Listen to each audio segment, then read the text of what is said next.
Okay, இந்த 7 சர்ச்சஸுடைய காரியங்களை குறித்து தான் நாம் பார்த்து கொண்டு இருக்கிறோம். ஆல்ரெடி நம்ம 2 சர்ச்சஸ் நம்ம பார்த்துட்டோம். ஒன்று எபேசு சபையை குறித்து நம்ம பார்த்தோம்.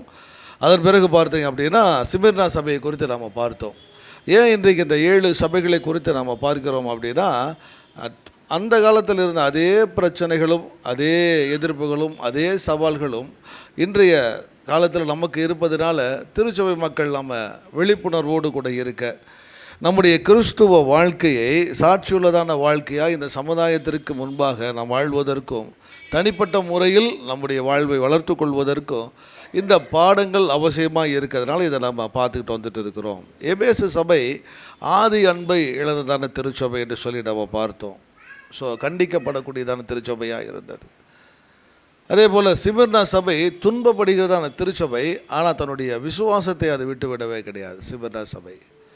ஆனால் இப்போ நம்ம பார்க்க இருக்கக்கூடியதான திருச்சபை பெர்கமு திருச்சபை என்பது சமரசம் செய்து கொள்ளக்கூடியதான திருச்சபை. ஆங்கிலத்தில் சொல்லுவோம் அப்படின்னா காம்ப்ரமைஸ் சர்ச். ஒத்து போகிறது அல்லது என்ன சொல்கிறது, இணைந்து போகுதல், ஸோ சமரசம் செய்து கொள்ளுதல் எந்த ஒரு விஷயத்தோடும். ஸோ இந்த திருச்சபை குறித்தான படிப்பினை தான் நாம் 12வது வசனத்திலிருந்து நம்ம 17வது வசனம் வரையில் நாம் பார்க்க இருக்கிறோம்.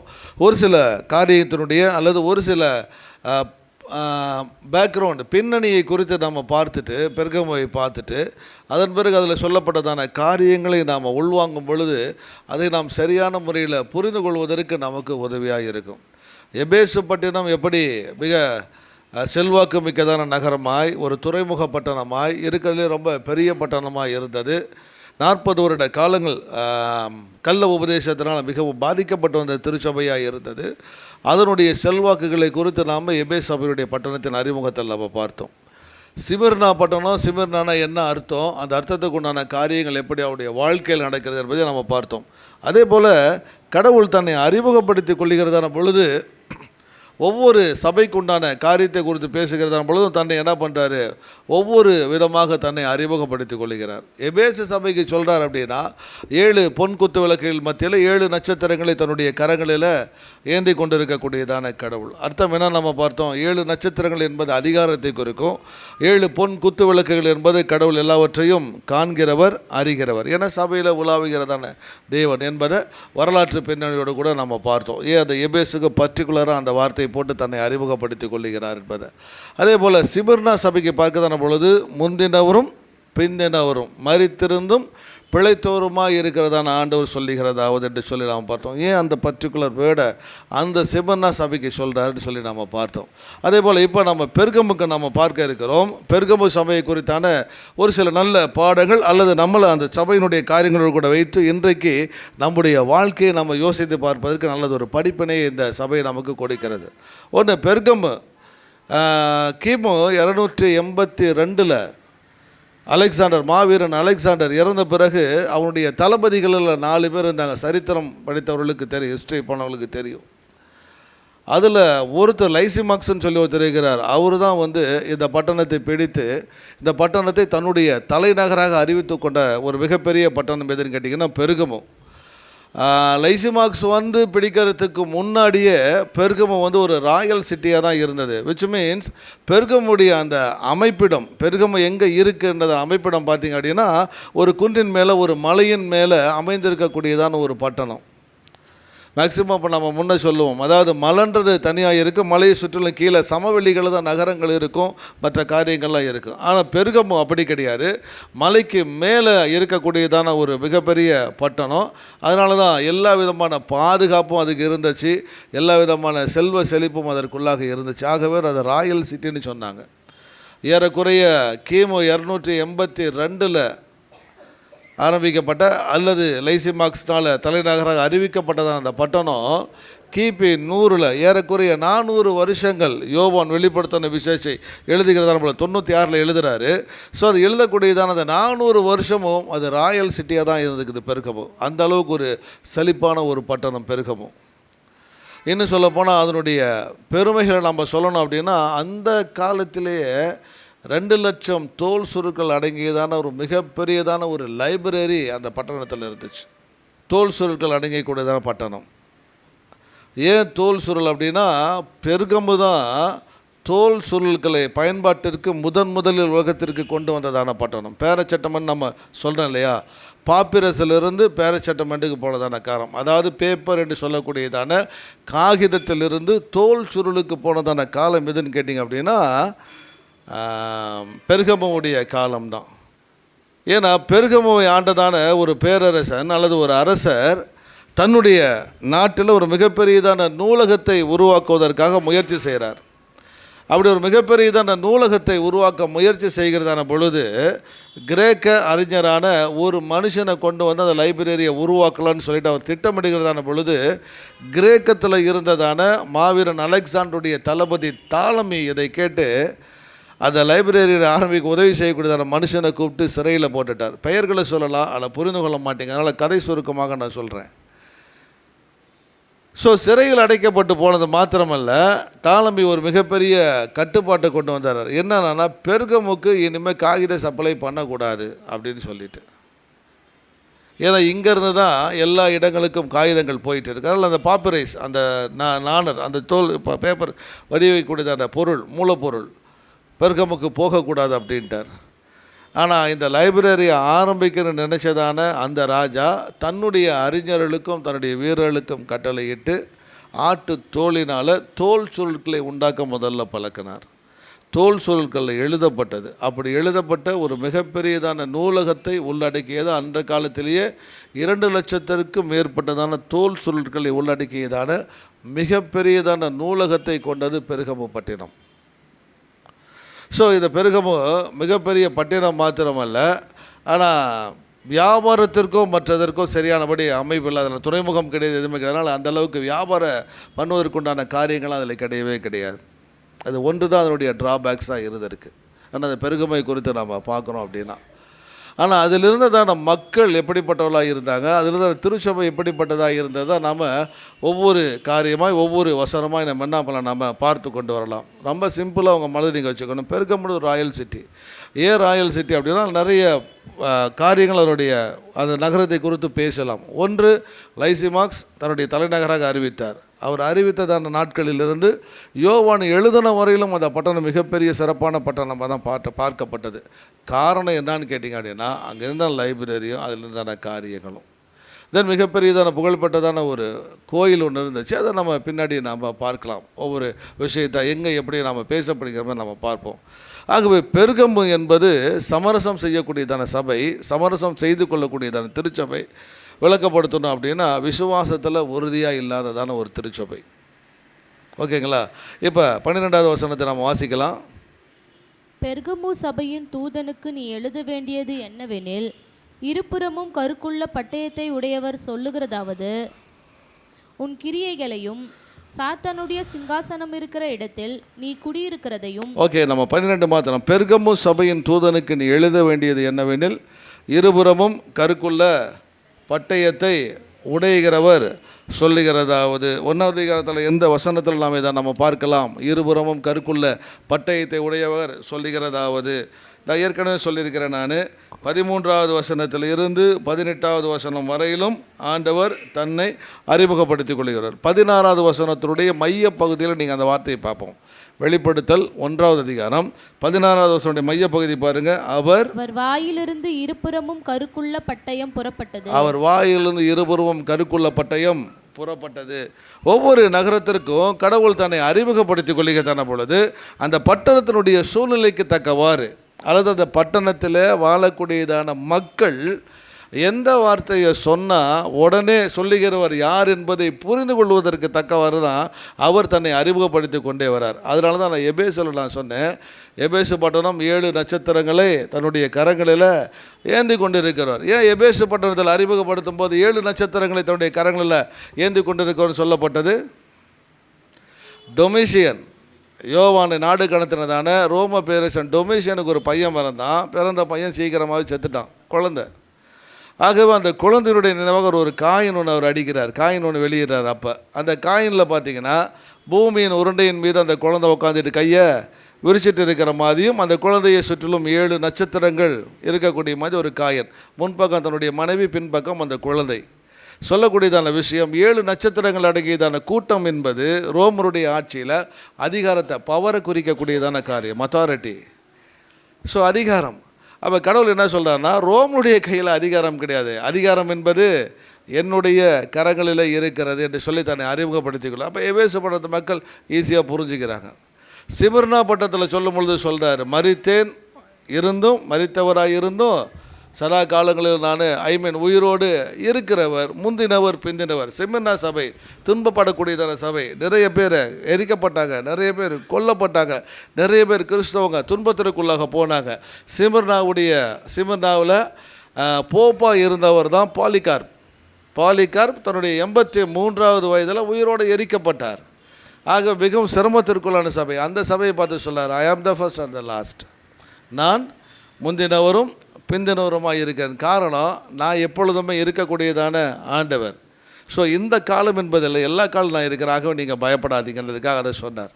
தென் மரித்தும் உயிரோடு இருக்கக்கூடியதான கடவுள். இப்போ ஒருவேளை உங்களை சாக கொடுக்கலாம், அல்லது உங்களை நீங்கள் பட்டயத்திற்கு வெட்ட கொடுக்கலாம். ஆனால் நான் எப்படிப்பட்டவராக இருக்கிறேன், நான் மரித்திருந்தாலும் உயிரோடு இருக்கக்கூடியதான ஆண்டவருடைய சொல்லார். இப்போ இங்கே இருபுறமும் கருக்குள்ளதான பட்டயத்தை உடையவர் சொல்லுகிறதாவது, இருபுறமும் கருக்குள்ளதான பட்டயம் என்பது ரோமர்களுடைய ஆட்சி காலத்தில் கவர்னர் இருக்காங்களா, மாநிலத்தை ஆளுகை செய்யக்கூடியதான கவர்னர்கள் இருக்காங்க இல்லையா, அவர்களுக்கும் மற்றவர்களுக்கும் கத்தியை பயன்படுத்துவதற்கு அல்லது பட்டயத்தை பயன்படுத்துவதற்கு உரிமை அவர்களுக்கு கொடுக்கப்பட்டிருந்தது.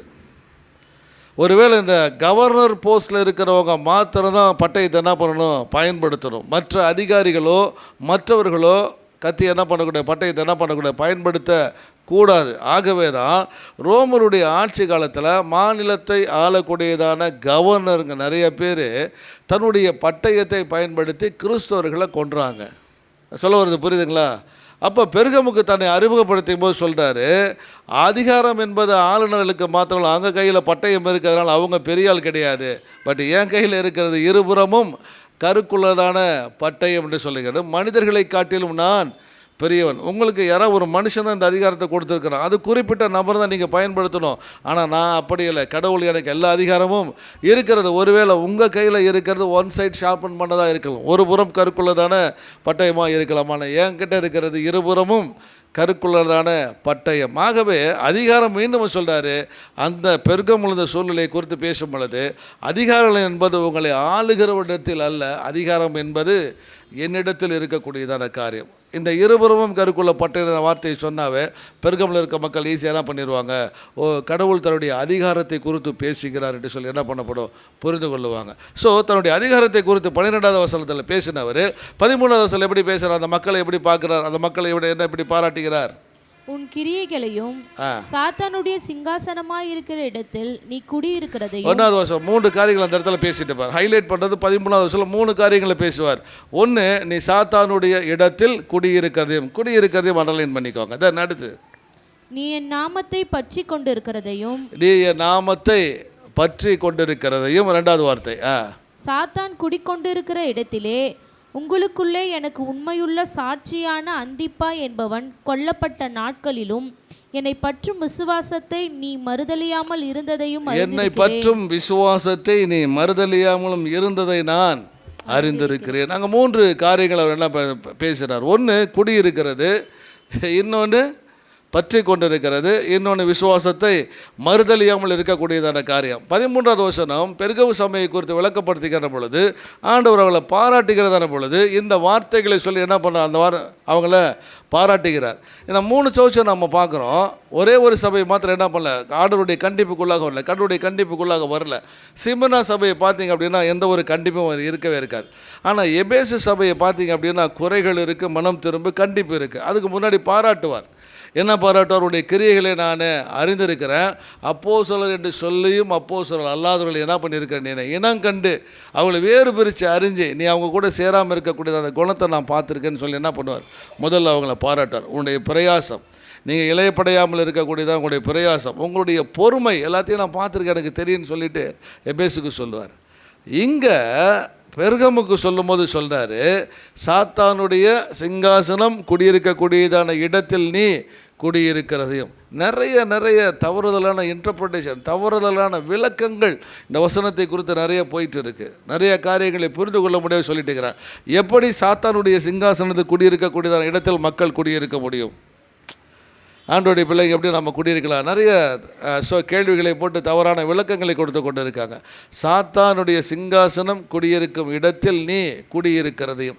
குடியிருக்கிறதையும் வார்த்தைக்கு நான் போவதற்கு முன்பாக சாத்தானுடைய சிங்காசனம் என்று ஏன் எழுதப்பட்டது, ஏன் கடவுள் அந்த இடத்துல சொல்கிறார் அப்படின்றதுக்கு 3 விதமான விளக்கங்களை நாம் எடுக்கலாம். எது வேணாலும் நாம் எடுத்துக்கலாம். 3 விதமான விளக்கங்கள் இருக்குது. இதை எதை வேணுமாலும் நாம் எடுத்துக்கலாம். ஏன்னா பெர்கமு ஏற்கனவே ரோமருடைய ஆட்சியில் வருவதற்கு முன்பாக கிரேக்க கலாச்சாரம் அதற்குள்ளாக பரவி இருந்தது. கிரேக்கர்கள்ட்ட இருந்து தான் ரோமர்கள் என்ன பண்ணுறாங்க, ஆட்சிக்குள்ளாக வராங்க. அப்போ கிரேக்கர்கள்ட்டிருந்து ரோமர்கள் வருவதனால கிரேக்கர்களுடைய தெய்வ மகாபெரியதான கடவுள் அல்லது மிகப்பெரிய என்ன சொல்லுது கடவுளில் பெரியவராக நினைக்கக்கூடியதான ஜிஎஸ் எனக்கூடியதான கடவுளுடைய ஒரு சிலை வடிப்பு அல்லது அவர் உட்காரக்கூடியதான ஒரு சிம்மாசனம் போன்றதான ஒரு அமைப்பு என்ன பண்ண கல்லில் செதுக்கப்பட்டு ஒரு பெருசாக வச்சு அதை வழிபட்டாங்க. ஜிஎஸோடைய சிங்காசனம்னு சொன்னாங்க. அது சிஎஸோடைய உருவ சிலை அந்த மலை முகட்டுகளில் தெரிகிற அளவுக்கு எங்கேருந்து பார்த்தாலும் தெரியக்கூடியதான அளவிற்கு அதை என்ன பண்ணியிருந்தாங்க, பதித்து வைத்திருந்தாங்க. ஆகவே ஜிஎஸனுடைய பலிபீடம், சிங்காசனம் பலிபீடமாக பயன்படுத்தப்பட்டு வந்ததுனால ஒருவேளை சாத்தானுடைய சிங்காசனம்னு சொல்லலாம் அப்படின்னு சொல்லிட்டு என்ன பண்ணுறாங்க, ஒரு சாரார் சொல்லி கொண்டு வராங்க. ஒருவேளை இதனால தான் அவர் என்ன பண்ண போகிறார், அதற்காக அந்த காரியத்தை நாம் சொல்லலாம் என்று சொல்லலாங்க. ஏன்னா அது ஒரு என்ன சொல்லுது, நம்ம ஒரு சில இடங்கள் நம்ம பார்த்துருப்போம். நம்ம உட்காரத்து கூட ஃபங்க்ஷன் ரொம்ப பெரிய சேர்ஸ் போட்டிருப்பாங்க இல்லையா, அந்த மாதிரி கல்லுனாலே செய்யப்பட்டதான ஒரு பெரிய உட்காரக்கூடியதான ஒரு பெரிய சேர், அது சிஎஸுடைய சிம்மாசனம்னு சொல்லி வச்சுருந்தாங்க. அந்த இடங்களில் மக்கள் தங்களுடைய தெய்வத்துக்கு பிடித்ததான காரியங்களை பலியிட்டாங்க. ஸோ புற தெய்வங்களுடைய வழிபாட்டு முறை அங்கே இருந்ததுனால சாத்தானுடைய சிங்காசனம்னு சொல்லி அங்கே சொல்லப்பட்டிருக்கு. இன்னொருத்தர் என்ன சொல்கிறாங்க அப்படின்னா, அஸ்கோகலிப்ஸ்ன்னு சொல்லிட்டு ஒரு கடவுள். இவர் யார் என்று சொல்லி கேட்டிங்கன்னா, மருத்துவ குணத்தை உடையக்கூடியதான கடவுள். உங்களுக்கு தெரியுமா, டாக்டர்ஸுடைய சிம்பிள்லாம் இருக்குது, பார்த்துருக்குறீங்களா? ஒரு தடி ஒன்று இருக்குது, அந்த தடியை சுற்றியதான பாம்பு ஒன்று இருக்குது, தெரியுங்களா? அந்த சிம்பிள் எங்கேருந்து வந்தது, யார் உருவாக்கினா, எப்படி பயன்படுத்தப்பட்டது? டாக்டர்ஸை தான் கேட்கணும். எங்ககிட்ட கேட்டால் நாங்கள் என்ன பண்ணுவோம், நாங்கள் பார்க்குறோம், அவ்வளோதானா? தடி என்பது அதிகாரத்தை குறிக்கும். தடி என்பது அதிகாரத்தை குறிக்கும். டாக்டர்ஸ் அவங்களுடைய அத்தாரிட்டி.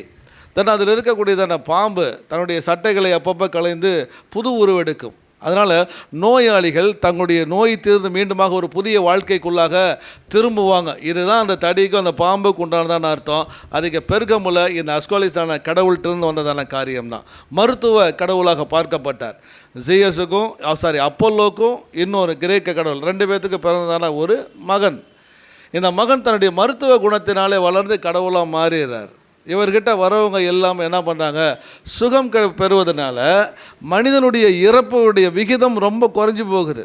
ஏன்னா வரவங்களும் என்ன ஆயிடுறாங்க, சாகவே மாட்டேன்றாங்க, எல்லாமே சுகமாயிட்டு வராங்க. மனிதனுடைய இறப்பு விகிதம் குறைந்ததுனால அப்போலோ அவர் என்ன பண்ணிடுறாரு, கொன்னவரை தெய்வமாக்கி வழிபட ஆரம்பிச்சிட்றாங்க. ஒரு மிகப்பெரியதான கோயில் அங்கே இருக்குது இந்த தேவனுக்கு, இந்த தெய்வத்திற்கு. இந்த கோயில் எப்படி இருக்குதுன்னு கேட்டிங்கன்னா, ஆர்டினரியாக இருக்கிறது போல் இருக்காது. அது ஒரு மருத்துவமனை வளாகம் போல் இருக்கும். ஒரு ஹாஸ்பிட்டல் செட்டப்பில் அது இருக்கும். அங்கே வரக்கூடியதான நோயாளிகளை அங்கே தங்க வைப்பாங்க. 2 விதமான கருத்துக்கள் இருக்குது. ஒன்று, நாக வழிபாடு அங்கே இருக்கும். வரவங்களை பாம்பை விட்டு கடிக்க வைப்பாங்க, அதுலேயே சுகமாயிருவாங்கன்றதான ஒரு கொள்கைகள் போயிட்டு இருக்குது. இன்னொரு சாரார் என்ன சொல்கிறாங்கன்னா, வரக்கூடியதான நோயாளிகளை அங்கே இருக்கக்கூடியதான வளாகங்களில் தங்க வச்சுருவாங்க. நைட்டு கனவுல அந்த கடவுள் உங்களுக்கு இந்த நோய், இதற்குண்டானதான மருந்து இதுதான் சொல்லி அவங்கக்கிட்ட சொல்லிடுவாங்களாம். காலையில் அங்கே இருக்கக்கூடியதான டாக்டர்ஸோ அல்லது மற்றவர்களோ விசாரிக்கிறதான பொழுது அவங்களுடைய கனவுடைய அடிப்படையில் சொல்லப்பட்டதான மருந்துகளை கொடுத்து சுகமாக்கி அனுப்புவாங்களாம். ஆகவே மிகவும் பிரசித்தி பெற்றதான ஒரு மிகப்பெரியதான மருத்துவமனை அங்கு கோயிலில் ஒரு மிகப்பெரிய மருத்துவமனை இயங்கி வந்தது. யுனானி மருத்துவம் கேள்விப்பட்டிருக்கிறீங்களா? யுனானி மருத்துவம்னா என்னதுங்க? லேகியம் கொடுக்கறதா? சரி, லேகியம் கொடுக்கறது வேறு. யுனானியுடைய அர்த்தம் ஏன்னா எங்கே பார்த்தாலும் யுனானி மருத்துவம். யுனானியினுடைய அர்த்தம், யுனானி அப்படின்னா கிரீக்குன்னு சொல்லி அர்த்தம், கிரேக்கம்னு சொல்லி அர்த்தம். யுனானின்னு என்னது? கிரீக் அல்லது கிரீஸ், கிரேக்க மருத்துவ முறைகள். இந்த கிரேக்க மருத்துவ முறைக்கும் யுனானி மருத்துவ முறைக்கும் நம்ம சித்த மருத்துவ முறைக்கும் ஏகப்பட்டதான ஒற்றுமைகள் இருக்குது. அதெல்லாம் படித்து நான் டாக்டரேட் வாங்கலை, நமக்கு பண்ண வைக்க சொல்லலை. ஆனால் ஏகப்பட்டதான ஒற்றுமைகள் யுனானி மருத்துவத்துக்கு சித்த மருத்துவத்துக்கு இருக்குது. அந்த யுனானி என்ற அடிப்படையில் தான் இந்த மருந்து மாத்திரைகள் எல்லாம் என்ன பண்ணப்பட்டது, கொடுக்கப்பட்டு மருத்துவம் பார்த்துட்டு வந்தாங்க. ஸோ யுனானி வெரி ஃபேமஸ் இந்த பெர்கமு சிட்டியில் யுனானி மிகப்பெரிய மருத்துவ முறையாக இருந்தது. ஸோ ஒன்று ஜீயஸுடைய பலிபீடம், அந்த சிம்மாசனம் அங்கே இருந்ததுனால சாத்தான் குடியிருக்கிற இடம் சொல்லலாம்.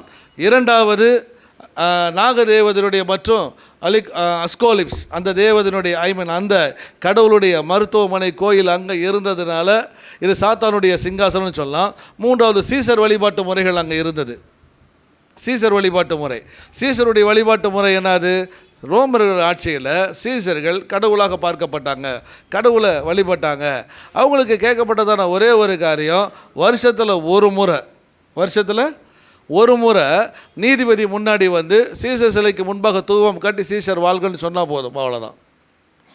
அதை செய்யாதவங்க ராஜ துரோகம் அல்லது தேச துரோகம், விசுவாச துரோகம், இப்படி காரியங்கள் எல்லாம் சொல்லப்பட்டவங்க என்ன பண்ணாங்க, தலை வெட்டப்பட்டதான ஒரு காரியம் இருந்தது. ஆகவே சீசருடைய சிங்காசனம் அங்கே இருக்கும், படம் இருக்கும். அதற்கு முன்பாக போய் இவங்க அந்த தீபம் காட்டி அவரை வணங்குவதனால ஒருவேளை சாத்தானுடைய சிங்காசனம் குடியிருக்கக்கூடியதாக, சாத்தானுடைய சிங்காசனம் இருக்கிற இடத்துல நீ குடியிருக்கிறாய் என்று சொல்லி என்ன பண்ணலாம், சொல்லப்பட்டிருக்கலாம். ஆகவே இந்த 3 விதமான விளக்கங்கள் இருக்குது. இது எல்லாமே ஹிஸ்டோரிக்கல் பேக்ரவுண்டாக இருக்கிறதுனால, சொந்த கருத்தோ அல்லது மற்றவருடைய கருத்தோ இல்லாமல் ஹிஸ்டோரிக்கல் பேக்ரவுண்டாக இருக்கிறதுனால இதில் எதை வேணாலும் நாம் எடுத்து என்ன பண்ணலாம், ஆண்டவர் அந்த இடத்துல சொல்லும் பொழுது ஒன்று ஜிஎஸை மனதில் வச்சுட்டு புறதெய்வத்தை மனதில் வச்சுட்டு நம்ம சொல்லியிருக்கலாம், அல்லது மற்ற மதத்தினுடைய கடவுளுடைய வழிபாட்டு மருத்துவ முறைகள் மூலமாக கடவுளாய் பார்க்கப்பட்டதான அதை குறித்து பேசியிருக்கலாம், அல்லது சீஷருடைய காரியத்தை குறித்து நம்ம என்ன பண்ணியாமல் அவர் பேசியிருக்கலாம். ஆகவே இந்த சாத்தானுடைய சிங்காசனம் வந்து பிசாசை குறித்து நம்ம பயப்பட வேண்டியதான காரியம், பிசாசை குறித்து அங்கே பேசலை. அங்கே கலாச்சார வழக்கத்தில் எது இருந்ததோ அந்த கலாச்சார வழக்கத்தை வைத்து தான் அவர் என்ன பண்ணுறார், அந்த மக்களோடு கூட அவர் பேசுகிறார். இப்போ அந்த முதல் வார்த்தை சொல்லுது, வாசிக்க 13. உன் கிரியைகளையும் சாத்தானுடைய சிங்காசனமாய் இருக்கிற இடத்தில் நீ குடியிருக்கிறதையும், சாத்தானுடைய சிங்காசனம் இருக்கிறதான இடத்தில் நீ குடியிருக்கிறதையும். குடியிருத்தல் என்பது அங்கே இருக்கக்கூடியதான விஷயத்தை பேசுது. ஆனால் அங்கே குடியிருத்தல் என்பதையே அவ்வளவு தெளிவாக சொல்லி அதை ஆண்டவரையும் பாராட்டுறார். அங்கே இருக்கக்கூடியதான, அங்கே வாழக்கூடியதான அந்த மக்களை, அந்த திருச்சபை மக்களை பார்த்து, பெர்கமுல இருக்கிற மக்களை பார்த்து, நீ குடியிருக்கிறது எனக்கு பிடிச்சிருக்கு, சாத்தானுடைய சிங்காசனம் இருக்கிற இடத்துல நீ இருக்கிறது எனக்கு பிடித்திருக்கு, அதற்காக உன்னை நான் பாராட்டுறேன்னு சொல்கிறார். அப்படின்னா எதற்காக அல்லது எந்த காரியத்தை மனதில் வைத்து கொண்டு அவர் பேசுவார் என்பதை நாம் புரிந்து கொண்டோம். அப்படின்னா குடியிருக்கிறதுல என்ன ஒரு பெரிய விஷயம் இருக்குது, போய் அதை பாராட்டுறார். இப்போ நாமளும் தான் எல்லா இடங்களும் நம்ம என்ன பண்ணுறோம், நாம் இருக்கிறோம் நம்ம சொல்லலாம். குடியிருத்தல், லிவ் அப்படின்னு தான் இதற்கு 2 கிரேக்க வார்த்தைகள் பயன்படுத்தப்பட்டு கொண்டு வருகிறது. 2 கிரேக்க வார்த்தைகள் பயன்படுத்தி கொண்டது. ஒரு வார்த்தையினுடைய அர்த்தம் எப்படி எதுக்குன்னு கேட்டிங்கன்னா, அந்த பில்லிகிராம்ஸ், ஸ்ட்ரேஞ்சர்ஸ், அவங்களுக்கு பயன்படுத்தப்படக்கூடியதான ஒரு வார்த்தை. அவங்க அந்த பட்டணத்துக்கு வருவாங்க, தங்குவாங்க, சூழ்நிலைகள் எல்லாம் நல்லா இருக்கிற வரைக்கும் அந்த இடத்துல தங்கியிருப்பாங்க. சூழ்நிலைகளோ அல்லது வேறு எதிர்ப்புகள் அங்கே இருந்து வருது அப்படின்னா அந்த பட்டணத்திட்ட அவங்க என்ன பண்ணிடுவாங்க, கிளம்பி போயிடுவாங்க. இதற்கு பயன்படுத்தப்பட்டதான ஒரு வார்த்தை ஒன்று இருக்குது. மேக்சிமம் அந்த வார்த்தையினுடைய பேர் வந்து பாராக்கியோன்றதான ஒரு வார்த்தை. ஆனால் இன்னொரு வார்த்தை காட்டாக்கியோன்றதான ஒரு வார்த்தை பயன்படுத்தப்பட்டிருக்கு. காட்டாக்கியோன்ற வார்த்தை என்னன்னு கேட்டிங்கன்னா, நிரந்தரமான குடியிருப்பு. என்ன பிரச்சனை வந்தாலும், என்ன சவால் வந்தாலும், எந்த எதிர்ப்பு வந்தாலும் அந்த இடத்த விட்டு அவங்க என்ன பண்ண மாட்டாங்க, போகவே மாட்டாங்க. இப்போ பயன்படுத்தப்பட்ட வார்த்தையுடைய அர்த்தம், நீ சாத்தானுடைய சிங்காசனம் இருக்கிற இடத்தில் நீ குடியிருக்கிறது அப்படின்னா, உன்னை அடிக்கிறாங்க, உன்னை உதைக்கிறாங்க, நீ கிறிஸ்தவனா உன்னை எரிக்கிறாங்க, நீ உன்னை கிறிஸ்தவன் சொன்னால் உனக்கு பலவிதமான தொல்லைகளை கொடுக்குறாங்க, கிறிஸ்தவன் நீ சொன்னா உனக்கு வேலை கூட கொடுக்கறதில்ல. அந்த அளவிற்கு மோசமான சூழ்நிலைக்குள்ளாக நீ இருந்தாலும் அந்த இடத்தை விட்டு நீ நகராமல் அந்த இடத்துல நீ உறுதியாக இருந்து எனக்கு என்ன பண்ணிட்டு இருக்கிற, நீ சாட்சியாக நீ வாழ்ந்து கொண்டு இருக்கிற பார்த்தியா, அந்த சாட்சியுள்ளதான வாழ்க்கைக்காக உன்னை நான் பாராட்டுறேன்றார். சொல்ல ரொம்ப எளிமையாக அல்லது ரொம்ப சிம்பிளாக அவர் சொல்லலை. ஏதாவது சாத்தானுடைய சிங்காசனம் இருக்கிறத நீ குடியிருக்கிறதுக்காக அவர் எதை புரிந்து கொண்டு பேசுகிறாருன்னா, நீ நிரந்தரமாக அந்த இடத்துல இருக்கிற என்ன கஷ்டம், என்ன போராட்டம், என்ன சவால்கள், நீ குடியிருக்கிறதான பொழுது, என் நிமித்தம் உனக்கு நீ வருகிறதான பொழுது, நீ அந்த இடத்த விட்டு போகாமல் நீ அதே இடத்துல என்ன பண்ணுற, நீ உறுதியாக நிற்கிற பார்த்தியா, எனக்காக நீ வாழ்ந்து நீ இருக்கிற பார்த்தியா, அந்த உறுதியான விசுவாசத்திற்காக உன்னை என்ன பண்ணுறேன், நான் பாராட்டுறேன் அப்படின்றார். ஆனால் இதை நாம் யோசிக்க வேண்டியதான காரியம். ஏன்னா இந்த வார்த்தையில் ஒரு மிகப்பெரியதான சவாலை கடவுள் நமக்கு வைக்கிறார். என்ன மிகப்பெரிய சவால் அப்படின்னா, நாம் வாழக்கூடியதான இந்த சூழ்நிலைகளில், நாம் வாழக்கூடியதான இந்த வாழ்க்கையில் கிறிஸ்துவ நிமித்தமாக நமக்கு போராட்டங்களும் கஷ்டங்களும் சவால்களும் வந்தால் உறுதியாய் நாம் கிறிஸ்துவுக்காக சாட்சி உள்ளவர்களாய் வாழ நாம் நிலைத்து நிற்கிறோமா? ஹலோ, அதை கேட்குறது புரியுதா? முதல் லெசன் பெர்கமு சபையிலேருந்து நம்ம கற்றுக்கொள்ள வேண்டியதான முதல் பாடம். கிறிஸ்தவங்க நாம் சொல்கிறோம், கிறிஸ்தவன்னு சொல்லிட்டு நம்ம கோயிலுக்கு போயிட்டு இருக்கிறோம், நம்ம சுற்றிலுர்களுக்கு கிறிஸ்தவங்க நம்ம சொல்லிட்டு இருக்கிறோம். ஆனால் இந்த கிறிஸ்துவுக்காக அல்லது நல்ல ஒரு கிறிஸ்துவ வாழ்க்கை நாம் வாழுகிறதான பொழுது நமக்கு வர போராட்டத்து நிமித்தம் நாம் சந்திக்கக்கூடியதான சவால்கள், இந்த செக்குலர் லைஃப்பில் நான் சொல்ல ஸ்பிரிச்சுவல் லைஃப், ஆவிக்குரிய கிறிஸ்துவ வாழ்க்கைக்காக, கிறிஸ்துவனாய் நான் வாழ்வதற்காக நான் சந்திக்கக்கூடியதான சவால்களில் அல்லது போராட்டங்களில் நான் உண்மையாய் உறுதியோடு கூட நான் நிலைத்து நிற்கிறேனா, இல்லை முடிஞ்ச அளவுக்கு அந்த இடத்த விட்டு நான் போக பார்க்குறேனா? ஸோ பாராட்டு நம்பர் 1. அடுத்து அவர் சொல்கிறார், அடுத்த 2வது வார்த்தை, சாத்தானுடைய சிங்காசனம் குடியிருக்கும் இடத்தில் நீ குடியிராமலும். தென் அடுத்து, நீ என் நாமத்தை பற்றி கொண்டிருக்கிறதையும் சாத்தான் குடிக்கொண்டிருக்கிற இடத்திலே உங்களுக்குள்ளே எனக்கு உண்மையுள்ள சாட்சியான அந்திப்பா என்பவன் கொல்லப்பட்ட நாட்களிலும் என்னை பற்றும் விசுவாசத்தை நீ மறுதலியாமல் இருப்பதையும் அறிந்திருக்கிறேன். ஓகே, பெருகமுனா பார்த்தோம், சமரசம் செய்து கொள்ள சபை விசுவாசத்தில் கொஞ்சம் தளர்ந்து போனவங்க, உறுதியாக இல்லாதவங்க. ஆனால் முதல்ல அந்த விசுவாசத்தில் உறுதியாக இருந்ததான காரியத்தை குறித்து பேசுகிறார். அப்படி பேசும்போது தான் சொல்கிறார், எனக்காக நீ நாமத்தை பற்றி கொண்டு எனக்காக நீ வைராக்கியம் என்ன பண்ண இடத்துல நீ வாழ்கிற. ஆனால் அப்படி வாழுகிறதான காலத்தில் எனக்கு உண்மையுள்ளதான சாட்சியதான அந்திப்பா என்ன பண்ண போகிறார், கொல்லப்படுகிறார். அந்திப்பா ஏற்கனவே சிமர்னால் நம்ம பார்த்தோம், போலிகார் 83 வயது முதியவரை மரத்தில் என்ன பண்ணாங்க, கட்டி வச்சு தெருவில் எரித்தாங்க. அவர் எரிக்கும் போது அவர் மக்கள்கிட்ட கேட்டதான, அது தன்னை சுற்றில் நின்றதான அதிகாரத்தில் கேட்டதான ஒரு விண்ணப்பம் என்னது, தயவு செஞ்சு என் கையை இறுக்கமாக கட்டாதீங்க. காரணம், என்னை இம்மட்டும் பலப்படுத்துகிறதான கடவுள் இதை எரியினதான நெருப்பு பிளம்பை தாங்கக்கூடியதான அளவு எனக்கு என்ன பண்ணுவார், பலனை தருவார். ஆகவே தயவுசெய்து அவிழ்த்திருக்க டைட்டாக கட்டாதீங்கண்ணா, எங்கே ஓடி போயிடுவானா, இதை தாங்க முடியாமல் எங்கே குதிப்பானாலாம் நீங்கள் என்ன பண்ணாதீங்கன்னு சொல்லி பாலிகார்ப் கேட்டார். ஸோ இந்த அந்திப்பா அவருடைய மரணம் சரித்திரத்தில் தான் இருக்குது. நமக்கு இங்கே ஜஸ்ட் ஒரு வார்த்தையாக தான் சொல்லப்பட்டிருக்கு. அந்திப்பா எப்படி கடவுளுக்காக சாட்சியாக மரித்தார், அல்லது எந்த வகையில் அவர் தன்னுடைய மரணத்தை எதிர்கொண்டார். நான் நிறைய முறை உங்களுக்கு நான் சொல்லியிருக்கிறேன், ஒவ்வொருத்தருக்கும் ஒவ்வொரு விதமான தண்டனைகளை தருவாங்க, ஒவ்வொருத்தருக்கும் ஒவ்வொரு விதமான தண்டனைகள். மோலேக் என்கிறதான தெய்வத்தை குறித்து பேசுகிறதான பொழுது நான் மோலேக்கை உங்களுக்கு நான் விளக்கப்படுத்தி இருக்கிறேன். எப்படி அந்த தெய்வம் இருக்கோ, அந்த தெய்வத்துடைய சிலை எப்படி இருக்கும், அதை எப்படி வணங்குவாங்க அப்படின்னு. ஸோ அந்திப்பா கொல்லப்பட்டதான காரியங்கள் நீங்கள் நெட்லலாம் போய் நீங்கள் தேடினீங்களா இருக்கும். கிறிஸ்தவங்க அந்த காலத்தில் எப்படி குரூரமாக கொல்லப்பட்டார்கள் அப்படின்றதான ஒரு வேர்டை போட்டு நீங்களாம் பார்த்தீங்க அப்படின்னா, தலைகளாக சிலுவையில் இருந்து தோல் உரிக்கப்படுறது, நிறைய விஷயங்கள் இருக்கும். அதில் ஒன்று, ஒரு வெண்கல மாட்டு சிலையை நீங்கள் பார்க்கலாம். வெண்கலத்தில் உருவாக்கப்பட்டதான மிகப்பெரிய மாட்டினுடைய சிலை ஒன்று இருக்கும். அந்த சிலையினுடைய வயிறு பகுதி திறக்கிற மாதிரி லாக் பண்ணி உள்ளே விட்டு திறந்து மூடுற மாதிரி என்ன இருக்கும், அந்த சிலையினுடைய அடிப்பகுதி இருக்கும். ஸோ ஒருத்தரை தண்டிக்கணும்னு நினச்சா அந்த வெண்கல சிலைக்குள்ளாக அந்த மனுஷனை உள்ளே போட்டு லாக் பண்ணி அடியில் நெருப்பி வச்சுருவாங்க. யோசனை பண்ணி பாருங்கள், எப்படி இருக்குன்னு நீங்கள் யோசனை பண்ணி பாருங்கள். வெண்கலம் பயங்கர சூடு, அதை சூடு ஆகிறது மாத்திரமல்ல, அந்த நெருப்பினுடைய சூட்டினுடைய தன்மையை நேரம் அது தனக்குள்ளாக என்ன பண்ணியிருக்கோம், வைத்து கொண்டு இருக்கக்கூடியதான காரியம். ஸோ அந்திப்பாவை அப்படி தான் என்ன பண்ணாங்க, வெண்கல மாட்டு சிலைக்குள்ளாக உள்ளே போட்டு இயேசுவை மறுதலி சீஷர் வாழ்கன்னு சொல்லிட்டு என்ன பண்ணாங்க, சொல்லி அவர் கிறிஸ்துவுக்காக நான் சீஷரை நான் வணங்க மாட்டேன், ஒரு மனிதனை நான் கடவுளாக நான் ஏற்றுக்கொள்ள மாட்டேன் என்று சொல்லி இயேசுவுக்காக தன் உயிரை வெண்கல மாட்டு சிலை உயிரோடு எரிக்கப்பட்டதான ஒரு மனுஷன். அது இப்படி கூட சொல்லலாம், இன்றைக்கி எல்லா விதமான சுடுகாட்லேயும் அது என்னால் சுடுகாடுன்ற நினைக்காது. ஏன்னா 2 பேர், ஒன்று இடுகாடு, இன்னொன்று சுடுகாடு. பரியல் பண்ணுறதான இடத்துக்கு பேர் வந்து இடுகாடு, பிணங்களை எரிக்கக்கூடியதான இடத்திற்கு பேர் சுடுகாடு. தெளிவாக சொல்லலாம், அதனால தான் நம்ம சொல்லிகிட்டு இருக்கிறோம்.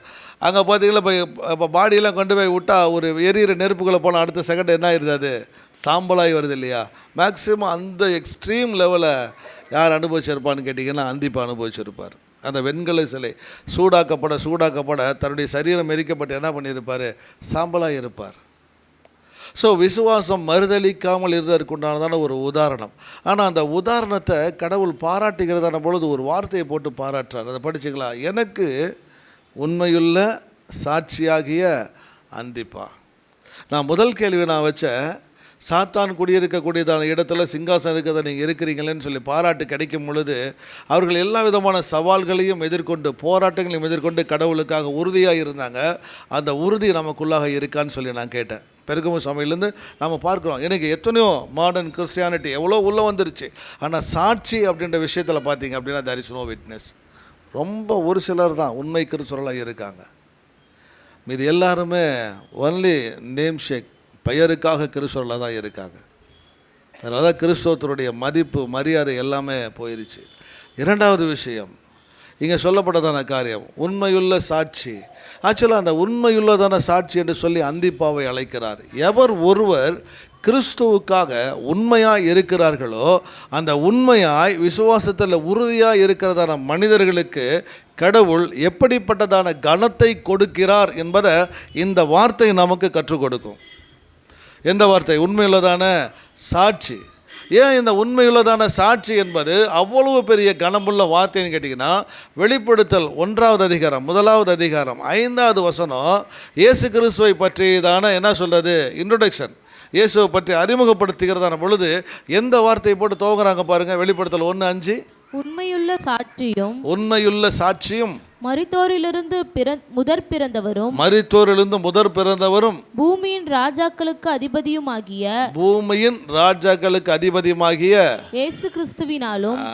இயேசு கிறிஸ்துவை அடையாளப்படுத்துகிறதான பொழுது முதல்ல எந்த வார்த்தையை போட்டாங்க அறிமுகப்படுத்தப்பட்டதோ அதே வார்த்தையை தன்னுடைய மக்களுக்காக கடவுள் அந்த டைட்டில் கொடுக்கிறார், எனக்கு உண்மையுள்ளதான சாட்சி. ஸோ இரண்டாவது கேள்வி, நாமெல்லாம் இன்றைக்கி நம்ம கிறிஸ்தவ இந்த உலகத்தில் நம்ம வாழ்ந்துட்டு இருக்கிறோம். கடவுள் நம்மளையெல்லாம் எப்படி கூப்பிடுவார், பார்க்கும்போது எப்படி அழைப்பார்? என்னுடைய உண்மையுள்ளதான சாட்சியுள்ளதான மக்கள் என்று சொல்லி நம்மை பார்த்து அதற்குண்டான கனத்தை கொடுக்கும்படியான உண்மையுள்ளதான கிறிஸ்துவ வாழ்க்கை நம்மிடத்தில் இருக்கா, இல்லை பின்னாடி நாம் பார்க்கக்கூடியதான சமரசம் செய்து கொண்டு வாழக்கூடியதான வாழ்க்கை நம்மிடத்தில் இருக்கா? கேட்குறது புரியுதா? நீ வெளியில் இந்த உலகத்தில் இருக்கக்கூடிய அத்தனை மனிதரிடத்துல நல்ல பேர் எடுத்துக்கொண்டு இருக்கலாம், நீ வாங்கிடலாம் ஈஸியாக. ஆனால் கடவுள்கிட்ட நான் வாங்கினதான எண்ணம் நமக்குள்ளாக இருக்க வேண்டியது ரொம்ப ரொம்ப ரொம்ப முக்கியமான ஒரு காரியம். இன்றைக்கி நம்முடைய போராட்டம் எது தெரியுமா? இந்த உலகத்தில் பார்க்குறவங்க நல்ல ஒன்று சொல்லணும். அதுக்கு தான் இப்போ நம்ம போராடிட்டு இருக்கிறோம். என்னை பார்க்குறவங்க எல்லாமே என்ன நல்ல ஒன்று சொல்லணும்.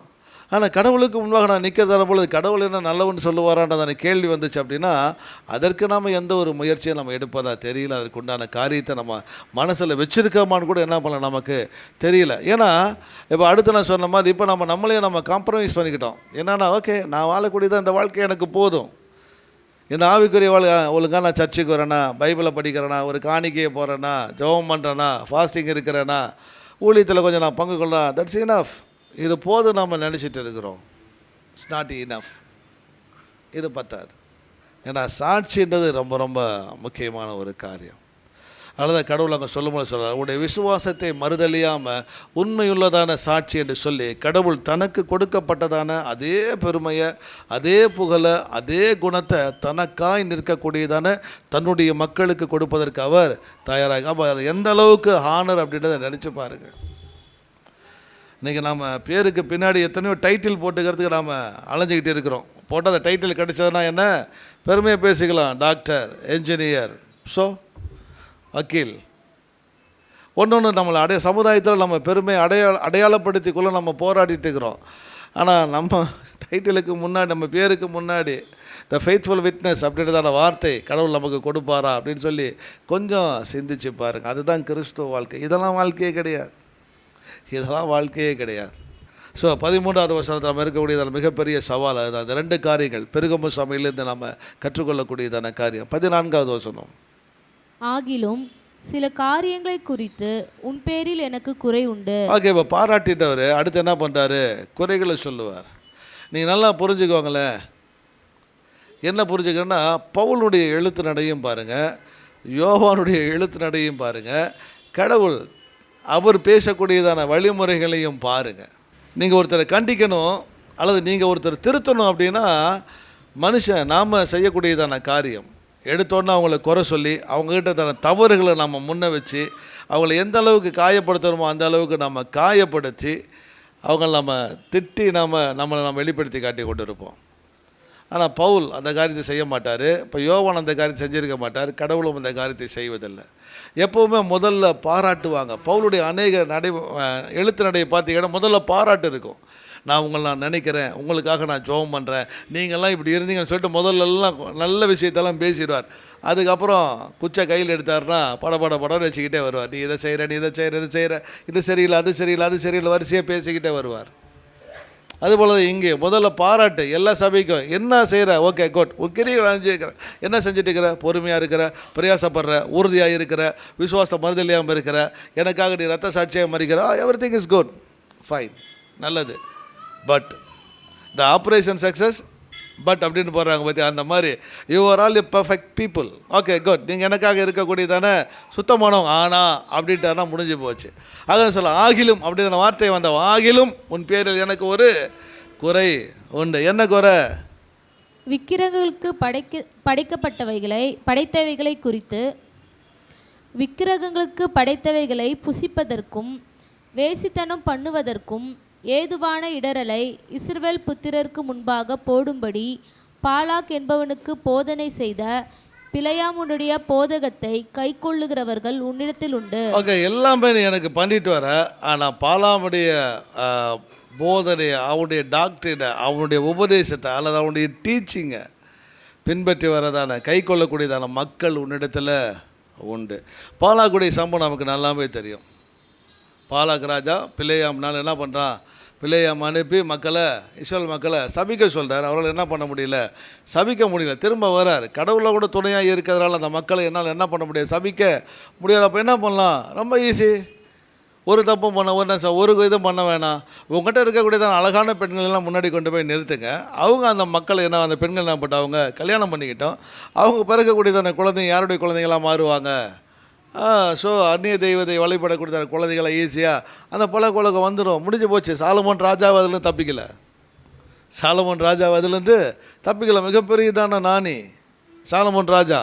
அவன் பண்ணதான் நம்ம தவறிடாது. ஏறக்குறைய 1000 கான்குவின்ஸ், ஏறக்குறைய 1000 பேர் அவனுக்கு மனைவிகள். அவனுடைய வாழ்க்கை முடியும் போது சொல்லுவாங்க, அவன் அவ்வளோ நாணியாக இருந்தாலும் அவனுடைய வாழ்க்கையினுடைய கடைசி நாட்களில் தன்னுடைய மனைவினுடைய பேச்சை கேட்டுட்டு கர்த்தருடைய வழிகளை நடக்காமல் சோரம் போனான், அந்நிய தேவர்களை பின்பற்றி போனான்னு சொன்னான். ஸோ பாலாமுடைய பிலேயம் பாலாக்குடைய போதனை அதுதான், பாலாமுடைய டீச்சிங் அதுதான். என்னது? இவங்களை நேரடியாக அடிக்க முடியாது, சைடில் போய் தான் என்ன பண்ணணும்? இவங்களை வளைக்கணும். அப்போ என்ன சொல்லிட்டாரு? நீ உண்மையாக இருந்த, உறுதியாக இருந்த, இவ்வளோ கஷ்டங்கள்லாம் நீ பார்க்குற, ஆனால் உலகத்தினுடைய பழக்க வழக்கங்களோடு உன்னை நீ சமரசம் செய்து கொண்டு என்னுடைய வழிகளில் நடக்காமல் என்னை விட்டு என்ன போயிட்டுக்கிற, நீனு விலகி போயிட்டு இருக்கிறியேன்றார். பாலாமுடைய போதனை என்பது அழிவிற்குடைய தந்திரமும் அழிவும் அதில் இருக்குது. தந்திரமும் அழிவும் உள்ளது. தந்திரமாக உள்ளவங்ககிட்ட வராங்க, ஆனால் அந்த தந்திரமாக வரக்கூடியதான விஷயத்தை உன்னால் புரிந்து கொள்ள முடியலையே. எபேசு சபைக்கு எடுக்கும் பொழுது நான் சொன்னேன், 40 வருட காலம் போராட்டம். எபேசு சபை கள்ள போதனை என்ன பண்ணிட்டாங்க? முற்றிலுமாக அழிச்சிட்டாங்க. ஆனால் தீயத்திராளிய பெருகமலையும் கள்ள போதனை இன்னும் ஒழிக்கப்படாமையே இருக்குது. தீயத்திரால பார்க்கும்போது யாரை குறித்து பேசுவார்? ஏசபேலை குறித்து பேசுவார். பெருகமலை பாலாமுடைய டீச்சரை குறித்து பேசுகிறார். தென் பாலா மாத்திரம் தென் அடுத்து சொல்கிறார். தென் அடுத்த வார்த்தை நிக்கோலாய். அப்படியே நிக்கோலாய் மதஸ்தருடைய போதகத்தை கைக்கொள்ள, நிக்கோலாய் மதஸ்தருடைய போதனையும் உனக்குள்ளாக இருக்குது. இந்த பாலாமும் சரி, இந்த நிக்கோலாயும் சரி, 2 பேருமே வாழைப்பழத்தில் ஊசி ஏற்றுற மாதிரி தந்திரமாக கிறிஸ்தவர்களை குறிவைத்து அவர்களை கடவுளுடைய வழியிலிருந்து விலகச் செய்யக்கூடியதான மக்கள், அல்ல விலகச் செய்யக்கூடியதான படிப்பினை. ஏற்கனவே நிக்கோலை சொல்லியிருக்கேன், ஞாபகம் இருக்கா? நிக்கோலை மதத்தினுடைய போதனை நாம் தெரிஞ்சுக்கணும்னா தேங்காய் இளநீ நான் சொல்லியிருக்கிறேன்னா, தேங்காய் இளநீ ஞாபகம் இல்லையா? நிக்கோலை மதத்தினுடைய டீச்சிங் எப்படி அப்படின்னு கேட்டிங்கன்னா, ஒரு தேங்காவையும் விளைந்த தேங்காவையும் ஒரு இளநியும் வச்சுருப்பாங்க. தேங்காய் வச்சுட்டு என்ன சொல்கிறாங்க அப்படின்னா, இந்த தேங்காவை பாருங்கள், கல் எடுத்து உடைச்சாவோ அல்லது ஓட்டை தட்டினாவோ லேசாக தட்டினாவோ உள்ளே இருக்கக்கூடியதான பருப்பு பாதிக்கப்படாமல் ஓட்டை என்ன பண்ணிடலாம், நம்ம வெளியில் எடுத்துடலாமா? நன்கு விளைந்த தேங்காவை, நன்கு விளைந்து காய்ந்த தேங்காவை பாருங்கள், எடுத்து அடித்து பாருங்கள், ஓடு தனியாக வரும், உள்ளே இருக்கத்தான அந்த தேங்காய் தனியாக வரும். அவன் என்ன சொல்கிறான், இது மாதிரி தான் ஆன்மாவும் உடலும், இது மாதிரி தான் ஆத்மாவும் உடலும். வெளிப்பிரகாரமாக செய்யக்கூடியதான எந்த ஒரு பாவமும் உள்ளே இருக்கக்கூடியதான ஆத்மாவை பாதிக்காதுன்றான் நிக்கோலாய் மதத்தினுடைய விளக்கம். நீ இந்த சரீரத்தில் நீ செய்யக்கூடியதான எந்த பாவம், நீ என்ன தான் நீ ஆசைப்பட்டாலும் நீ அனுபவிக்கலையா, குடிக்கிறியா குடிச்சிக்கோ, வெறிக்கிறியா வெறிச்சிக்கோ, என்ன ஓகே பண்ணிக்கோ, அது எல்லாமே இந்த சரீரத்தான் பாதிக்கலாம். உள்ளே இருக்கிற ஆன்மா இருக்குது பார்த்தியா, அது பத்திரமாக இருக்கும், அதான் தேங்காய் உடச்சிப்பார் அப்படின்றாங்க. அதுக்கு ஆப்போசிட்டாக சொல்கிறாங்க, இளநீ எடுத்துக்கோ, இளநியை வச்சு எங்கே வெட்டினீங்கன்னா மேலே இருக்கக்கூடியதான காயம் பாதிக்கப்படும், உள்ளே இருக்கக்கூடியதான அந்த அது கடைசி வரைக்கும் அது என்ன பண்ணு போய் பாதிப்பு உண்டாங்க வெட்டப்பட்டுச்சு அப்படின்னா. இப்போ கிறிஸ்தவ நாம் சொல்கிறது, நாம் சரீரத்தில் இருந்தாலும் சரி அல்லது ஆவிக்குரிய வாழ்க்கையில் இருந்தாலும் சரி, நாம் பாவம் செய்தோம் அப்படின்னா அது சரீரத்தையும் பாதிக்கும், ஆத்மாவையும் அது பாதிக்கும். ஏன்னா கடவுள் சொன்னதான விஷயம், பாவம் செய்கிற ஆத்மா சாகும், பாவம் செய்கிற சரீரம் சாகுலாம் அவர் சொல்லலை. பாவம் செய்கிறதான சரீரம் சாகும்னு சொன்னால் முதல்ல ஆதாமும் ஏவலும் என்ன பண்ணியிருக்கேன், சாப்பிட்டோன்னே செத்து போயிருக்கணும். அது சாப்பிட்டோன்னே சாகலை. ஆதாம் 963 வருஷம் உயிரோட வாழ்ந்து சாகுறான். அப்போ என்ன இருக்கும், ஆவிக்குரிய மரணம், ஆத்மாவில் ஆன்மாவில் மரணம். இப்போ நிக்கோலை என்ன சொல்கிறாங்க, நிக்கோலை மாத்திரம் என்ன சொல்கிறாங்க, பாலாமுடைய தந்திரம் அதுதான், நேரடியாக அடிக்க முடியல, ரகசியமாக உள்ளே வரான். ரகசியமாக உள்ளே வந்து கிறிஸ்தவர்கள் எப்படி தோன்றாங்கன்னா, இதெல்லாம் ஒரு தப்பா, இதெல்லாம் ஒரு பெரிய பாவமா, வா நாமளும் என்ன பண்ணிடுறோம், காம்ப்ரமைஸ் பண்ணிக்கிறோம். ஆமாம், இல்லை இது ஒரு பெரிய பாவம் இல்லைல்ல, அல்லது இதை ஒரு தடவை செய்யறதுனால என்ன தப்பு இருக்குது, ஸோ அவ்வளோதான். பெருகபு சபையிட்டு இருக்க வேண்டிய மிகப்பெரியதான பாவம் காம்ப்ரமைசிங் சர்ச். பாலாமுடைய போதகத்தையும் நிக்கோலாய் மாஸ்டருடைய கொள்கையை என்ன பண்ணுறாங்க, பின்பற்றிகளும் கைக்கொள்ளிகளும் உடைத்தல். அப்படி தானே இருக்குது. பாலாமுடைய போதனையை கைக்கொள்ளிகள் உடைத்தல் உண்டா? 13வது கடைசி வார்த்தை, பீலையாமுடைய போதகத்தை கைக்கொள்ளுகிறவர்கள் உன்னிடத்தில் உண்டு. அப்படியே நிக்கோலாய் மதஸ்தருடைய போதகத்தை கைக்கொள்ளுகிறவர்களும் உண்டு. ஓகே, ரெண்டு பேர் கைக்கொள்ளுகள பின்பற்றிகள், அதை செஞ்சுக்கிட்டு வரவங்கன்னு சொல்கிறார். சர்ச்சில் தான் இருக்காங்க, கிறிஸ்தவங்க தான் சொல்கிறாங்க. ஆனால் இப்படிப்பட்ட உலகத்துடைய காரியங்களுக்கு தன்னை என்ன பண்ணிக்கிறாங்க, தன்னை ஒற்றுமைப்படுத்தி கொண்டு ஒப்புரவாயிட்டு இது ஒரு பெரிய தவறு இல்லை என்று சொல்லி உலகத்திற்கு ஏற்றதான ஒரு வாழ்க்கையை அவங்க என்ன பண்ணுறாங்க, வாழ ஆரம்பிக்கிறாங்க. ஸோ 3வது கேள்வி 13வது வசனத்திலையும் 14வது வசனத்திலையும் இருந்து கேட்கக்கூடியதான 3வது கேள்வி, அல்லது 14, 15 நம்ம கேட்கக்கூடியதான கேள்விகள் தான். ஒன்று, கிறிஸ்தவங்க நம்ம சொல்கிறோம், எத்தனை பேர் நாம் கிறிஸ்துவோடு கூட அவருடைய திருச்சபையோடு இருக்கக்கூடியதான காரியங்களுக்கு கவனம் கொடுக்காமல் இந்த உலக விஷயங்களுக்கு அதிக முக்கியத்துவம் கொடுத்து காம்ப்ரமைஸ் பண்ணி நம்ம வாழ்ந்து கொண்டு இருக்கிறோம். அந்த இண்டிவிஜுவாலிட்டியை நாம் காட்டுறது கிடையாது. கிறிஸ்துவன்றதான அந்த தனித்துவத்தை நாம் காட்டுவது கிடையாது. நாம் சொல்கிறோம், கிறிஸ்துவங்க இந்த உலகத்திலிருந்து வேறு பிரிக்கப்பட்டவர்கள், இந்த கிறிஸ்துவ இந்த உலகத்திலிருந்து வேறு பிரிக்கப்பட்டவங்க, இந்த உலகத்தில் தான் நம்ம இருக்கோம், இந்த உலகத்துக்கு நமக்கு எந்த ஒரு சம்பந்தமும் கிடையாது. விச் மீன்ஸ் இந்த உலகத்தில் இருக்கக்கூடியதான அத்தனை விதமான காரியங்களும் என்னை பாதிக்காது. ஆனால் இந்த உலகத்தில் நாம் வாழ்ந்து கடவுளை வச்சிருக்கிறார். எதற்காக? அவருக்கு சாட்சியாய் நாம் வாழ்வதற்காக. அந்த உண்மையுள்ளதான சாட்சியாய் நாம் கடவுளுக்கு வாழ்கிறோமா, இல்லை உலகத்தோடு கூட நாம் ஒத்து போய் உலகத்தில் இருக்கிறவங்களுக்கு நமக்கு எந்த ஒரு வித்தியாசம் இல்லாமல் நாம் இருக்கிறோமா? நான் சொல்ல வருது போய்ங்களா, இப்போ நிறைய பேருக்கு அந்த பழக்கம் இருக்குது. எந்த காலத்தில் வந்துச்சுன்னு தெரியல, ஆனால் இன்றைக்கி இருக்குது, இனி வரும் காலங்கள் இருக்குது. ஞாயிற்றுக்கிழமை ஒரு நாள் மாத்திரம் கிறிஸ்தவனா வாழ முயற்சிக்கிறான். வாழ்கிறது கூட கிடையாது, வாழ முயற்சிக்கிறான். அன்றைக்கி மாத்திரம் பவ்யமாக பரிசுத்தமாக பயப்படுறது போல் பைபிளை தூக்கிட்டு சர்ச்சுக்கு வர்றது, வார்த்தைகளை கேட்குறது, ஸோ இங்கே கவனம் வைக்கிறது. எல்லாம் ஞாயிற்றுக்கிழமையை விட்டுட்டு வெளியில் போயிட்டாருன்னா திங்கக்கிழமையில் சனிக்கிழமை வரையிலும் கிறிஸ்தவங்களுக்கு மற்றவங்களுக்கு எந்த ஒரு வித்தியாசமும் கிடையாது, எந்த ஒரு வித்தியாசமும் கிடையாது. அவங்க வார்த்தையிலையும் சரி, அவங்க வாழ்க்கையிலையும் சரி, அவங்க நடக்கையிலும் சரி. சொன்னால் தான் தெரியும் நான் கிறிஸ்தவன், அந்த அளவுக்கு மோசமாக போயிட்டு இருக்கு, நடக்கையும் சரி பேச்சும் சரி. நான் சொல்லுது ஏன்னா அந்த அளவுக்கு நம்ம உலகத்தோடு கூட இப்போ நம்ம என்ன பண்ணிட்டோம், நம்ம காம்ப்ரமைஸ் பண்ணிக்கிட்டோம். இது இல்லைன்னா நம்ம வாழ முடியாதுன்ற அளவுக்கு நம்ம காம்ப்ரமைஸ் பண்ணி நம்ம போயிட்டு இருக்கிறோம். காம்ப்ரமைஸ் பண்ணது சொல்கிறாரு, ஆகிலும் உன் பேரில் எனக்கு ஒரு குறைவு உண்டு. நல்லா யோசிச்சுக்கோங்க. ஆரம்ப காலகட்டங்கள் இயேசுவை ஏற்றுக்கொண்டதான பொழுது எனக்குள்ளாக இருந்ததான வைராக்கியம். ஒரு சில பாரம்பரிய குடும்பங்களுக்கு இது புரியுமான்னு சொல்லி எனக்கு தெரியல. ஆனால் பிற மதத்திலிருந்து வந்தவங்க ஆரம்ப காலகட்டங்களில் ரொம்ப வைராக்கியமாக இருப்பாங்க இயேசுவை ஏற்று. ஏன்னா பாரம்பரியம் எப்பொழுதுமே ஒரு தயவுசெய்து தப்பாக நினைக்காதீங்க. பாரம்பரியங்கள் அது ரோமன் கத்தோலிக்காக இருக்கட்டும், மற்றவர்களாக இருக்கட்டும், இந்த பாரம்பரிய கிறிஸ்தவத்துக்குள்ளாக வருகிறதான பொழுது கொஞ்சம் அலட்சியம் நம்ம வாழ்க்கையில் இருக்கு. ஏன்னா அப்பாவை பார்த்தோம், தாத்தாவை பார்த்தோம், ஸோ எல்லாரையும் நம்ம பார்க்குறோம். ஓ கிறிஸ்தவனா இப்படி தான். ஏன்னா நான் பார்த்த வரைக்கும் எல்லாருமே வெளியில் தான் இருக்காங்க, சர்ச்சுக்குள்ளே போகிறவங்க ரொம்ப கம்மி. நான் ரோமன் கத்தோலிக்காவில் அப்படி தான் பார்த்தேன். ஆமீன் சென்று வாருங்கள் பூசை முடிந்த போது வேகமாக உள்ளே போவாங்க. அது வரையில் எங்கே தான் இருப்பாங்க, சர்ச்சுக்கு வாசப்படிட்டு எல்லாத்தையும் விசாரிச்சுட்டு இருப்பாங்க. அந்த ஆமீன் பூசை முடிந்தது சென்று வாருங்கள் போல தான் வேகமாக உள்ளே போய் நின்று அந்த சாமியாருக்கு ஒரு கும்பிடு, இருக்கிறவங்களுக்கு ஒரு கும்பிடு, இருக்கிறதெல்லாம் தொட்டு கும்பிட்டு ஓகே.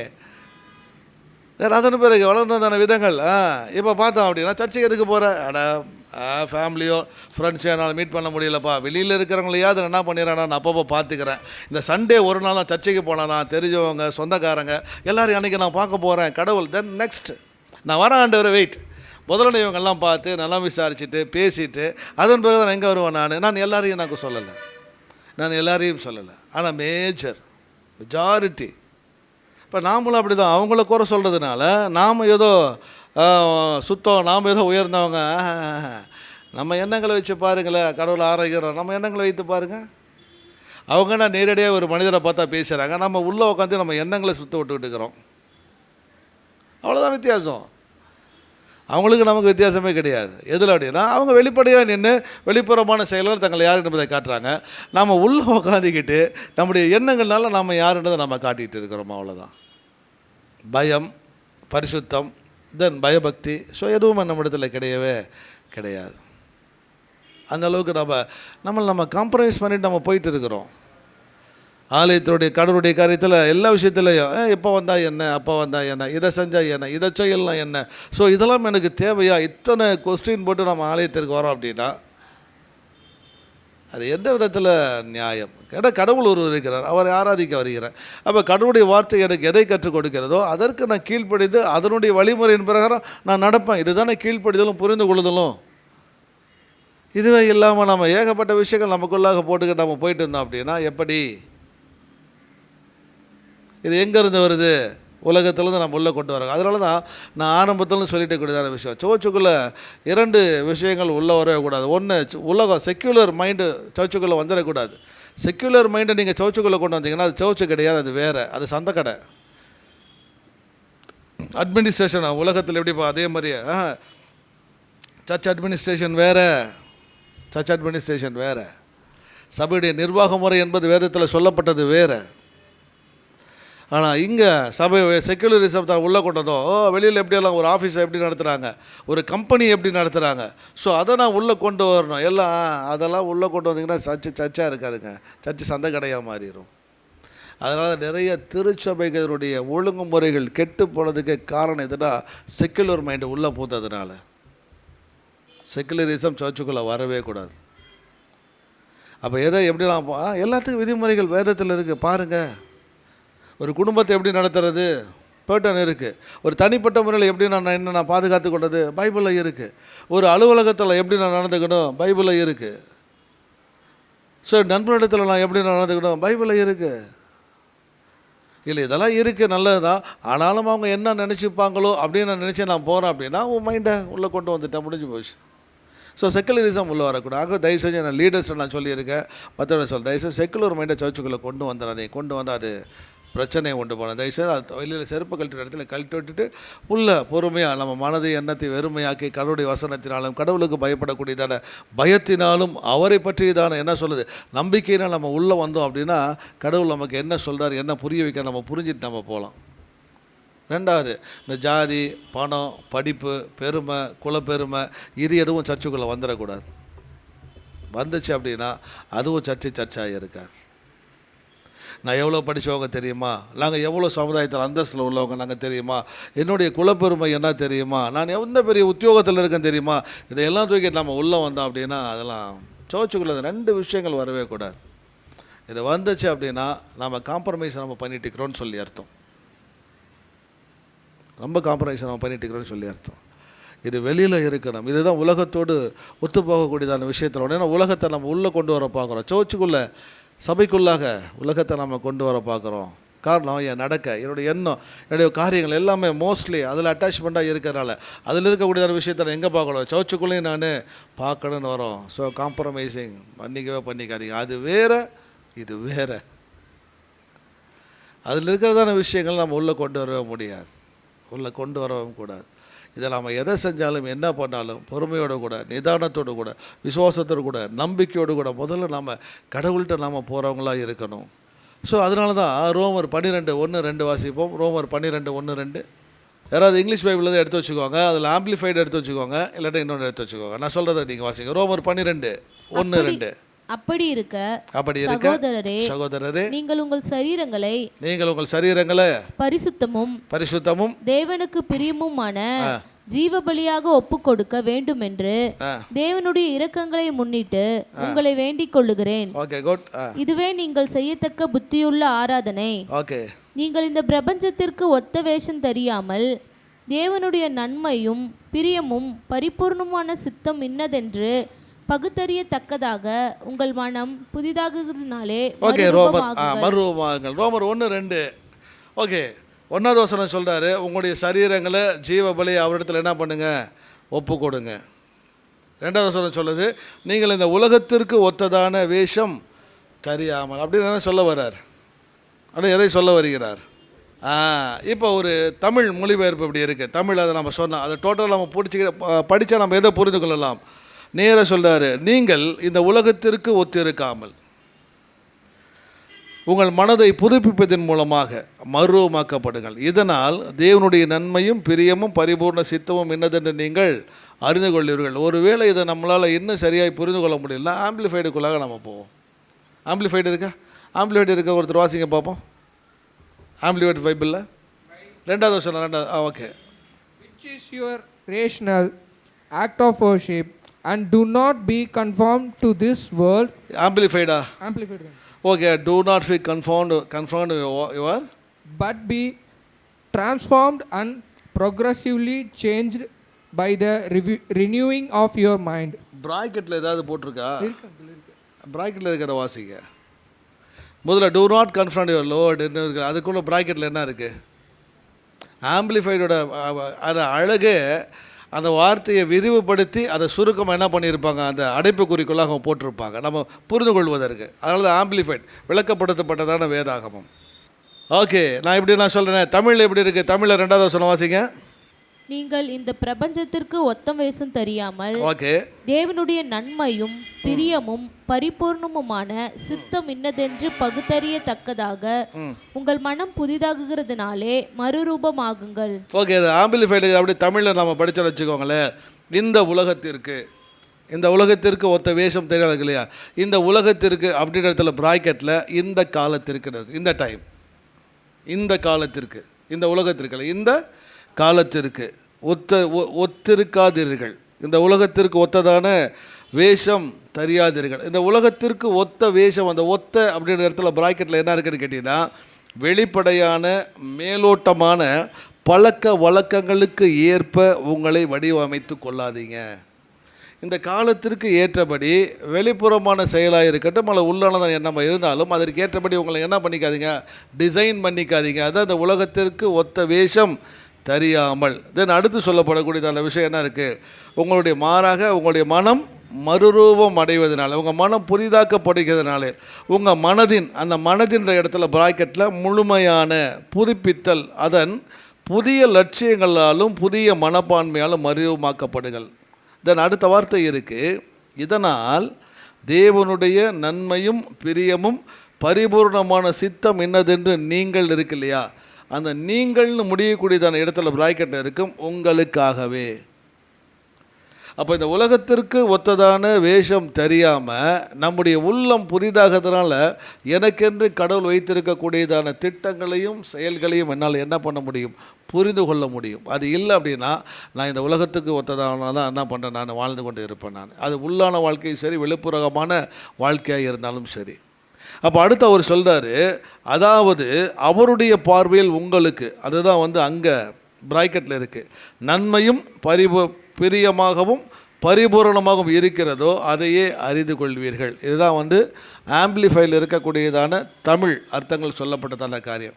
அப்போ பிராக்கெட்டில் இருக்கிறத மாத்திரம் நான் வாசித்தேன் அப்படின்னா இக்காலத்திற்கு அதன் வெளிப்படையான மேலோட்ட வழக்கமான பழக்கங்களுக்கு உங்களை வடிவமைத்து கொள்ளாமல் உங்களுடைய மனதின் முழுமையான புதுப்பித்தலினால் புதிய லட்சியங்களாலும் புதிய மனப்பான்மையாலும் நீங்கள் மறுரூபாங்க.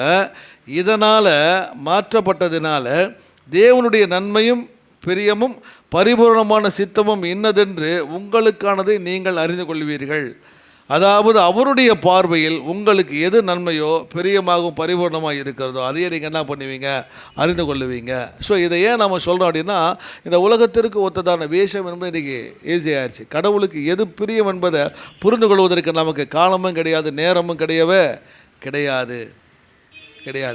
எனக்கு நினச்சபடி தான் என்ன பண்ணிட்டு இருக்கிறேன், நான் வாழ்ந்து கொண்டு இருக்கிறேன். ஒருவேளை என்னுடைய வெளிப்புறமான செயலாக இருக்கலாம் அல்லது உள்ளானதான செயலாக எண்ணங்களாக இருக்கலாம். எதுவாக இருந்தாலும் இந்த உலகத்திற்கு ஏற்றபடி தான் என்ன பண்ணிட்டு இருக்கிறேன், என்ன நான் வைத்து கொண்டு இருக்கிறேன். அப்போ வெளிப்புறமான செயல் எனக்கு கடவுளுக்கு ஏற்றபடி இருக்கணும் அப்படின்னா முதல்ல நான் எதில் மாற்றத்தை நான் பார்க்கணும், உள்ளான மாற்றம் எனக்குள்ளாக வந்தால் தான் வெளிப்புறமான செயல் எனக்கு மாற்றத்தை பார்க்க முடியும். இப்போ பிரச்சனை எங்கே தெரியுமா, நாம் எல்லாருமே வெளிப்புறமான செயல்னால் நாங்கள் மாற்றத்தை அடைந்தவர்கள், மறுரூபம் அடைந்தவர்கள். இது வார்த்தை உங்களுக்கு புரியல அப்படின்னா நான் கிறிஸ்தவனாக மாறிட்டேன், நான் ரட்சிக்கப்பட்டுட்டேன், பழைய குணம் என்கிட்ட இல்லை, பழைய பழக்க வழக்கம் என்கிட்ட இல்லை என்பதை வெளிப்புறமான செயல்னால் நாம் காட்டுவதற்கு நாம் முயற்சி செய்து கொண்டிருக்கிறோம். ஆனால் இன்னும் உள்ள எந்த காரியமும் மாறவே இல்லை. சொல்ல வருது புரியுதா? உள்ள எந்த ஒரு மாற்றமுமே இல்லைங்க, அதே குணம்தான். இயேசுவை ஏற்றுக்கொண்டேன், இயேசு எனக்கு தெரியும், நான் ரட்சிக்கப்பட்டுட்டேன், ஞானஸ்தானம் எடுத்துட்டேன், நான் கடவுளுடைய பிள்ளையாக மாறிட்டேன், இப்போ நான் இல்லை பைபிள் படிக்கிறேன், ஜெபம் பண்ணுறேன். இது எல்லாமே வெளிப்புறமான செயல். இதையெல்லாம் எதை நம்ம ப்ரூவ் பண்ண காட்டுறோன்னா நான் உண்மை கிறிஸ்தவன், நான் மாறிட்டுறதை காட்ட விரும்புகிறோம். ஆனால் உள்ளுக்குள்ளே இன்னும் அதே பழைய எண்ணங்கள், பழைய சிந்தனைகள், பழைய கோபம், பழைய பொறாமை, எல்லாமே என் குணமே மாறவே இல்லை. அப்போ நம்ம என்ன பண்ணுறோன்னு கேட்டிங்க அப்படின்னா என்னுடைய எண்ணங்கள் மாற்றப்படாதனால, என்னுடைய குணங்கள் மாற்றப்படாதனால என்னுடைய வெளிப்புறமான செயலை நான் இந்த காரியத்திற்கு ஏற்றபடி நான் மாற்றி வாழ்ந்து கொண்டு இருக்கிறேன், நான் டிசைன் பண்ணிக்கிறேன். நான் இந்த உலகத்திற்கு ஏற்றபடி நான் வாழ்வதற்கு. ஸோ இந்த பாவம் மிகப்பெரியதான பாவமாய் பெர்கமு சோஷல் சமரசம். கடவுளுடைய பிள்ளைகள் தான் விசுவாசத்துக்கு உறுதியாக நீங்கள் சொல்லலாம். ஆனால் பிள்ளையாமுடைய போதகம் என் வாழ்க்கையில் இருக்குது, தந்திரமும் அழிவுக்கு கண்டு போகக்கூடியதான டீச்சிங் என் வாழ்க்கையில் இருக்குது. நிக்கோலாய் மாஸ்டருடைய கொள்கையில் நான் என்ன பண்ணுறேன், இன்னும் நான் பின்பற்றி கொண்டு தான் இருக்கிறேன். அப்போ உலகமும் எனக்கு வேணும், கடவுளும் வேணுங்கிறதான இரட்டை வாழ்க்கை முறையை நம்ம வாழ்ந்து கொண்டு இருக்கிறோம். குறிப்பாக நம்ம அதிகமாக பார்க்கும் பொழுதுதான காரியங்கள் இது யூத்து வாலிபர்கள். ஏன்னா வாலிபர்கள் சண்டே, வாலிபர்கள் இந்த பிரச்சனையில் ரொம்ப தடுமாறிட்டு இருக்காங்க. எது உலகத்திற்கு ஒத்ததான வேஷம் தரிக்கலாமா வேண்டாமா, அல்லது நிறைய பேருடைய வாழ்க்கையில் இன்றைக்கி இருக்கிறவங்க எல்லாமே யூத்துங்கள்லாம் எடுத்துக்கிட்டீங்கன்னாவே மோஸ்ட் 90% அது யூத் எல்லாமே உலகத்திற்கு ஒத்ததான வேஷம் தரித்து தானே கிறிஸ்துவர்களாக தான் வாழ்ந்து கொண்டு இருக்கிறாங்க. காரணம் அவங்கள அப்படி வாழ செய்வதற்கு 3 விதமான காரியங்களை சொல்லலாம். ஒன்று பியர் ப்ரெஷர், சமூக அழுத்தம். என்ன சமூக அழுத்தம்? குடும்பத்தில் இருக்கிற வரைக்கும் நான் ஒழுங்காக இருக்கிறேன், வீட்டில் இருக்கிற வரைக்கும் எங்கள் அப்பா அம்மாவுக்கு பயந்து நான் ஒழுங்காக இருக்கிறேன். ஆனால் வெளியில் போனால் என் நண்பர்கள் மத்தியில் போய்கிறதான பொழுது அந்த உண்மை கிறிஸ்தவனாக நான் இருக்குன்னு நினச்சா என் பழக்க வழக்கத்தை பார்த்து என் கூட பழக்கதான நண்பர்களோ என் கூட இருக்கிறவங்களோ என்னை கேலி பண்ணிடுவாங்க பயம். காம்ப்ரமைஸ் பண்ணிக்கிறீங்க. ஹலோ, உங்களுக்கு தான் சொல்கிறேன், முக்கியமாக முன்னாடி உட்காந்து உங்களுக்கு தான் சொல்கிறேன். சர்ச்சுக்கு வரும்போது அடக்கம் ஒடுக்கம், வீட்டில் இருக்கும்போது அடக்கம் ஒடுக்கம், பைபிள் வாசி, ஜபம். ஆனால் இது அப்படியே நீங்கள் போகக்கூடியதான காலேஜில் எடுத்து வச்சு பாருங்கள் நீங்கள் எப்படி இருக்கிறீங்கன்னு. நீங்கள் அப்படியே வேலை செய்கிற இடத்துல நீங்கள் எப்படி இருக்கிறன்னு எடுத்து வச்சு பாருங்கள். ஏன்னா அதே ஒரு ஜெபம் மட்டும் உட்காரலாம், ஒரு ஜெபம் மட்டும் போகலாம், எதுவுமே இருக்காது. அங்கே போகணுன்னா நீ சொல்கிற, இங்கே சொல்கிறார் யூ டிரான்ஸ்ஃபார்ம்டு, பி டிரான்ஸ்ஃபார்ம்டு. அங்கே நல்ல வார்த்தைகள் 2 மிக முக்கியமான வேர்ப் அது. எது ஆங்கிலத்தில் பார்த்தீங்க அப்படின்னா, நீங்கள் இந்த உலகத்திற்கு வெத்ததான வேஷம் தெரியாமல், ஆங்கிலத்தில் சொல்லப்படுற வேஷம் தெரியாமல் அப்படின்ற வார்த்தை எப்படி இருக்குது ஆங்கிலத்தில்? இல்லைங்கய்யா, நீங்கள் எந்த வேஷம் வாசிக்கிறீங்க? ஆம்பிளிஃபைடு வேணாம். ஆக்சுவலாக கேஜேவி போங்க, இல்லாட்டா என்எல்டி போங்க, இல்லாட்டா என்கேஜே வாங்க, இஎஸ்வி போங்க. ஸோ அந்த வேர்ஷன்ஸ் பாருங்கள். we do not be conformed this world and do be transformed. So அந்த பி எந்தெந்த இடத்துல இருக்குது அது 2 வார்த்தையும் பாருங்களேன். ஒத்த வேஷம் நீங்கள் தரிக்காதீங்க, உங்களை நீங்கள் மாற்றிக்கோங்க. ஆனால் இங்கே போனோன்னு அப்படியே ஃபுல் டிரான்ஸ்ஃபர்மேஷன் எப்படி எங்கே இருக்குது அப்படின்னு கேட்டால், வீட்டில் இருக்கிறதான தோற்றங்கள் மாதிரி காலேஜ்லேயோ அல்லது நண்பர்களோடு இருக்கிறதான பொழுது நம்ம டோட்டல் நம்ம சேஞ்ச் பண்ணிக்கிறோம். அந்த கிறிஸ்டியானிட்டி அல்லது நான் ஒரு கிறிஸ்துவ பிள்ளை என்கிறதான எண்ணம் நமக்கு சுத்தமாகவே போயிடுது. அவங்களோட கூட அப்படியே அட்டாச். தட் இஸ் அதான் உலகத்திற்கு ஒத்து போகக்கூடியதான காரியம். இதை நம்ம சொல்கிறோம், என்னுடைய சொசைட்டி, நான் இருக்கக்கூடியதான இடம், இதில் நான் இப்படி இருந்தால் தான் என்ன அவங்க ஏற்றுக்கிறாங்க, இல்லாட்டினா அவங்க என்ன பண்ண மாட்டாங்க, என்ன ஏற்றுக்க மாட்டாங்க. அதான் பியர் ப்ரெஷர் நம்ம சொல்லக்கூடியதான காரியம். முதல்ல போனோன்னே அந்த ஐஸ் பிரேக்கிங்கிறதான காரியத்தில் எதை நம்ம வைப்போம்? இந்த பியர் ப்ரெஷர் தான் கொண்டு போய் வைப்போம். அதுலேருந்து நீ வெளியில் வந்தீங்கன்னா தான் நீ என்ன பண்ண முடியும்?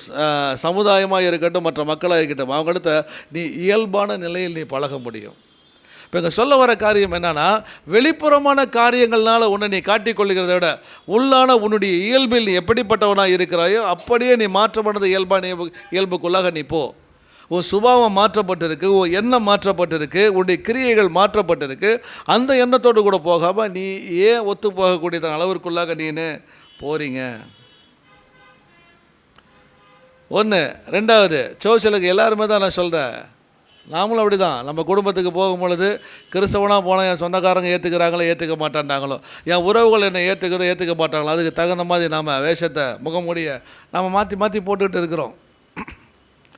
2வது, சோஷியல் மீடியா இன்ஃப்ளூயன்ஸ். இந்த உலகத்திற்கு ஒத்ததான வேஷம் தரிப்பதற்கு மிக முக்கியமான பங்கு சோஷியல் மீடியா இன்ஃப்ளூயன்ஸ்.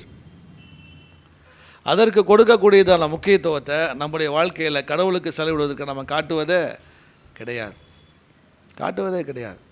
யாராவது யங்ஸ்டர்ஸ் அல்லது நம்ம சோஷியலில் இருக்கிறவங்க யாராவது ஒருவர் குறைந்தது ஒரு 2 மணி நேரம் 3 மணி நேரம் நான் பைபிள் படிக்கிறேங்க அப்படின்றவங்க, நான் வயதானவங்களை கேட்கல, வேறு வழியே இல்லை, அவங்க பைபிளை தான் தூக்கி வச்சாகணும். பேசுகிறதுக்கு ஆள் யாரும் இருக்க மாட்டாங்க, துணைக்கு யாரும் இருக்க மாட்டாங்க. ஸோ பைபிள் எடுத்து அவங்க நான் 4 மணி நேரம் படிக்கிறேன், அதை நான் ஒத்துக்க மாட்டேன், இந்த விளையாட்டுக்கு நான் வேண்டாம் நான் சொல்லிடுவேன். நான் கேட்குறவங்க குறைந்தபட்சம் ஒரு 1 hour யாராவது பைபிள் படிக்கிறவங்க 1 மணி நேரம் கொஞ்சம் டைம் எடுத்து இன்றைக்கி என்னான்னு நம்ம படிக்கிறவங்க. பட் அந்த ஒரு நாளில் நீங்கள் எவ்வளோ நேரம் நீங்கள் உங்கள் ஃபோனை நோண்டுறீங்கன்னு நீங்கள் டைம் வச்சுக்கோங்க. நீங்கள் அது உங்களுடைய அஃபீஷியலுக்காக ஒர்க் பண்ணலாம், இல்லை உங்களுடைய பர்சனலுக்காக நீங்கள் யூஸ் பண்ணலாம், ஸோ உங்களுடைய பிஸ்னஸ்க்காக நீங்கள் யூஸ் பண்ணலாம். ஸோ எதுக்கு வேணாலும் நீங்கள் யூஸ் பண்ணிக்கலாம். நான் சொல்ல போகிறீங்களா? அப்படின்னா உங்களுடைய ஃபோனை நீங்கள் எவ்வளோ நேரம், காலையில் எந்திரிச்சது நைட்டு படுக்க போகிற வரைக்கும் எவ்வளோ நேரம் அதை நம்ம கையில் உபயோகப்படுத்திகிட்டு இருக்கிறோம். ஒரு ஜெபம் பண்ண சொன்னால் நம்ம பண்ணுறதுக்கு 5 நிமிஷத்துக்கு மேலே நம்மளால் பண்ண பிடிக்க மாட்டேங்குது. ஒரு குடும்ப ஜெபம் 10 நிமிஷம் ஆச்சுன்னா அவங்கவுங்க டென்ஷன் ஆகிடுறீங்க, சீக்கிரம் முடிக்க மாட்டியா, என்ன இவ்வளோ நேரம் நீ பண்ணிட்டுக்கிற. ஆனால் அதே ஒரு ஃபோனை வச்சுட்டு கிடையாது 10 நிமிஷத்தில் கொடுன்னு சொல்லி பாருங்கள், 10 நிமிஷம் தான்ப்பா ஆச்சு, 10 நிமிஷம் தான் மம்மி ஆச்சு, அதுக்குள்ளே கேட்குற. ஆனால் அது ஒரு 10 நிமிஷம் பைபிள் எடுத்து வைக்க சொல்லு, பைபிள் இருக்கும் வாட்சிக்கு பார்க்க, பைபிள் இருக்கும் வாட்சிக்கு பார்ப்போம், எப்படா 10 நிமிஷம். நீ இப்படி கண்ணெடுத்து ஏறெடுத்து பார்க்கறதுல 5 நிமிஷம் ஓடிடும். சோஷியல் மீடியா இன்ஃப்ளூயன்ஸ், ரீல்ஸ் பார்க்குறதுக்கும் ஷார்ட்ஸ் பார்க்குறதுக்கும் ஸ்டேட்டஸ் பார்க்குறதுக்கும் கொடுக்குற நேரத்தை கடவுளோடு கூட உட்கார்றது எந்த அளவுக்கு நம்ம கொடுத்துக்கிட்டு இருக்கிறோம். ஸோ இதுதான் வந்து என்ன சொல், do not be conform the world. இந்த உலகத்திற்கு ஒத்ததான வேஷம் நீங்கள் தரிக்காதீங்க. அதான் சொல்லலாம். ஒரு சிலருடைய வாழ்க்கையில் கேட்கும்போது ரொம்ப சந்தோஷமாக இருக்கும். ஃபோனை தேவைப்படும் பொழுது தான் யூஸ் பண்ணுவாங்க, இல்லாட்டா ஃபோன் அது பாட்டுக்கும் அது ஒரு ஓரமாக தான் இருக்கும். தேவைப்படும் பொழுது அவங்க எடுத்து பேசுவாங்க, தேவைப்படும் பொழுது அவங்கள்ட்ட இருக்கும். மற்ற நேரங்களில் ஃபோன் எங்கே இருக்குன்னு தெரியாது, எவ்வளோ மெசேஜஸ் தெரியாது. ஃப்ரீ டைமில் தான் பார்ப்பாங்க, என்ன மெசேஜஸ் வரைக்கும் என்ன வந்திருக்கு பார்ப்போம். ஸோ சோஷியல் மீடியாவோட இன்ஃப்ளூயன்ஸ் என்பது இந்த உலகத்திற்கு ஒத்ததான வேஷத்தை தரிப்பதற்கு நமக்கு இருக்கக்கூடியதான மிகப்பெரியதான ஒரு என்ன சொல்கிறது பாலமாக இருக்குது, கடவுள் விட்டு நம்மளை பிரித்து. ஏன்னா இந்த உலகத்தினுடைய காரியங்களை அறிந்து கொள்வதற்கு ஆசைப்படுறோம், நல்லது தான், தவறு கிடையாது. ஆனால் அதில் எவ்வளோ நேரம் நம்ம செலவிடுறோம் அப்படின்னு நம்ம பார்த்தோம் அப்படின்னா, ஏன்னா என்னை பொறுத்த வரைக்கும் வேதனையான விஷயம் தான். ஏன்னா ஈவன் ஒரு மொபைல் ஃபோனுக்கு கொடுக்கக்கூடியதான ஒரு இம்பார்ட்டண்ட்டை கூட, எத்தனை பேர் நீங்கள் மொபைல் ஃபோன் தெரிஞ்சால் மொபைல் ஃபோனை எங்கே வச்சுட்டு தேடுறதை விட பைபிள் எங்கே இருக்குன்னு தேடுறவங்க எத்தனை பேர்? வீட்டில் பைபிளில் தேடுறவங்க.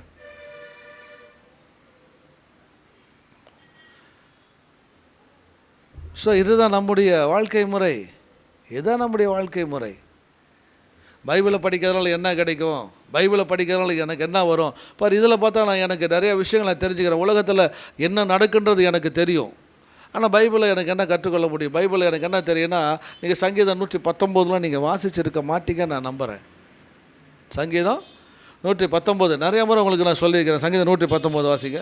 சங்கீதம் 119:97 வாசிங்க வரிசையா. உமது வேதத்தில் நான் எவ்வளவு பிரியமாய் இருக்கிறேன், நாள் முழுவதும் அது என் தியானம், நாள் முழுவதும் அது என்னுடைய தியானம். ஓகே. நீர் உம்முடைய கற்பனைகளை கொண்டு என்னை என் சத்துருக்களிலும் அதிக ஞானம் உள்ளவன். ஒன்று சொல்கிறாரு, மொதல் வார்த்தை சொல்ல 97 பைபிள் தான் எனக்கு, உடைய வார்த்தை தான் எனக்கு பிரியம், அதுதான் என்னுடைய மெடிடேஷன், அதுதான் நாள் முழுவதும் தியானம் என் மனசுலேயே ஓடிட்டு இருக்கு. ஏன் அதனால் ஓடிட்டு இருக்குதுன்னா, உங்களுடைய கற்பனைகளை கொண்டு என்னுடைய சத்துருக்களை காட்டிலும் நீர் என்னை. விஸ்டம் நாலேஜ், இது ரெண்டுக்கு உள்ளதான வித்தியாசம் நமக்கு தெரியணும்.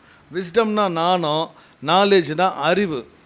அறிவு சுற்றுப்புற சூழ்நிலைகளால் நமக்கு வரது. சமூகம் மற்றும் சமுதாயம் மற்றும் குடும்பம், பெற்றோர், நண்பர்கள் சார்ந்ததான சூழலில் நான் வளரும் பொழுது நான் ஒன்றா கற்றுக்கிட்டு என்ன நான் டெவலப்மெண்ட் பண்ணிக்கிறேன் போது அதுக்கு பேர் நாலேஜ், அறிவு. ஆனால் விஸ்டம்ன்றது கடவுள் மாத்திரம் தான் தரது.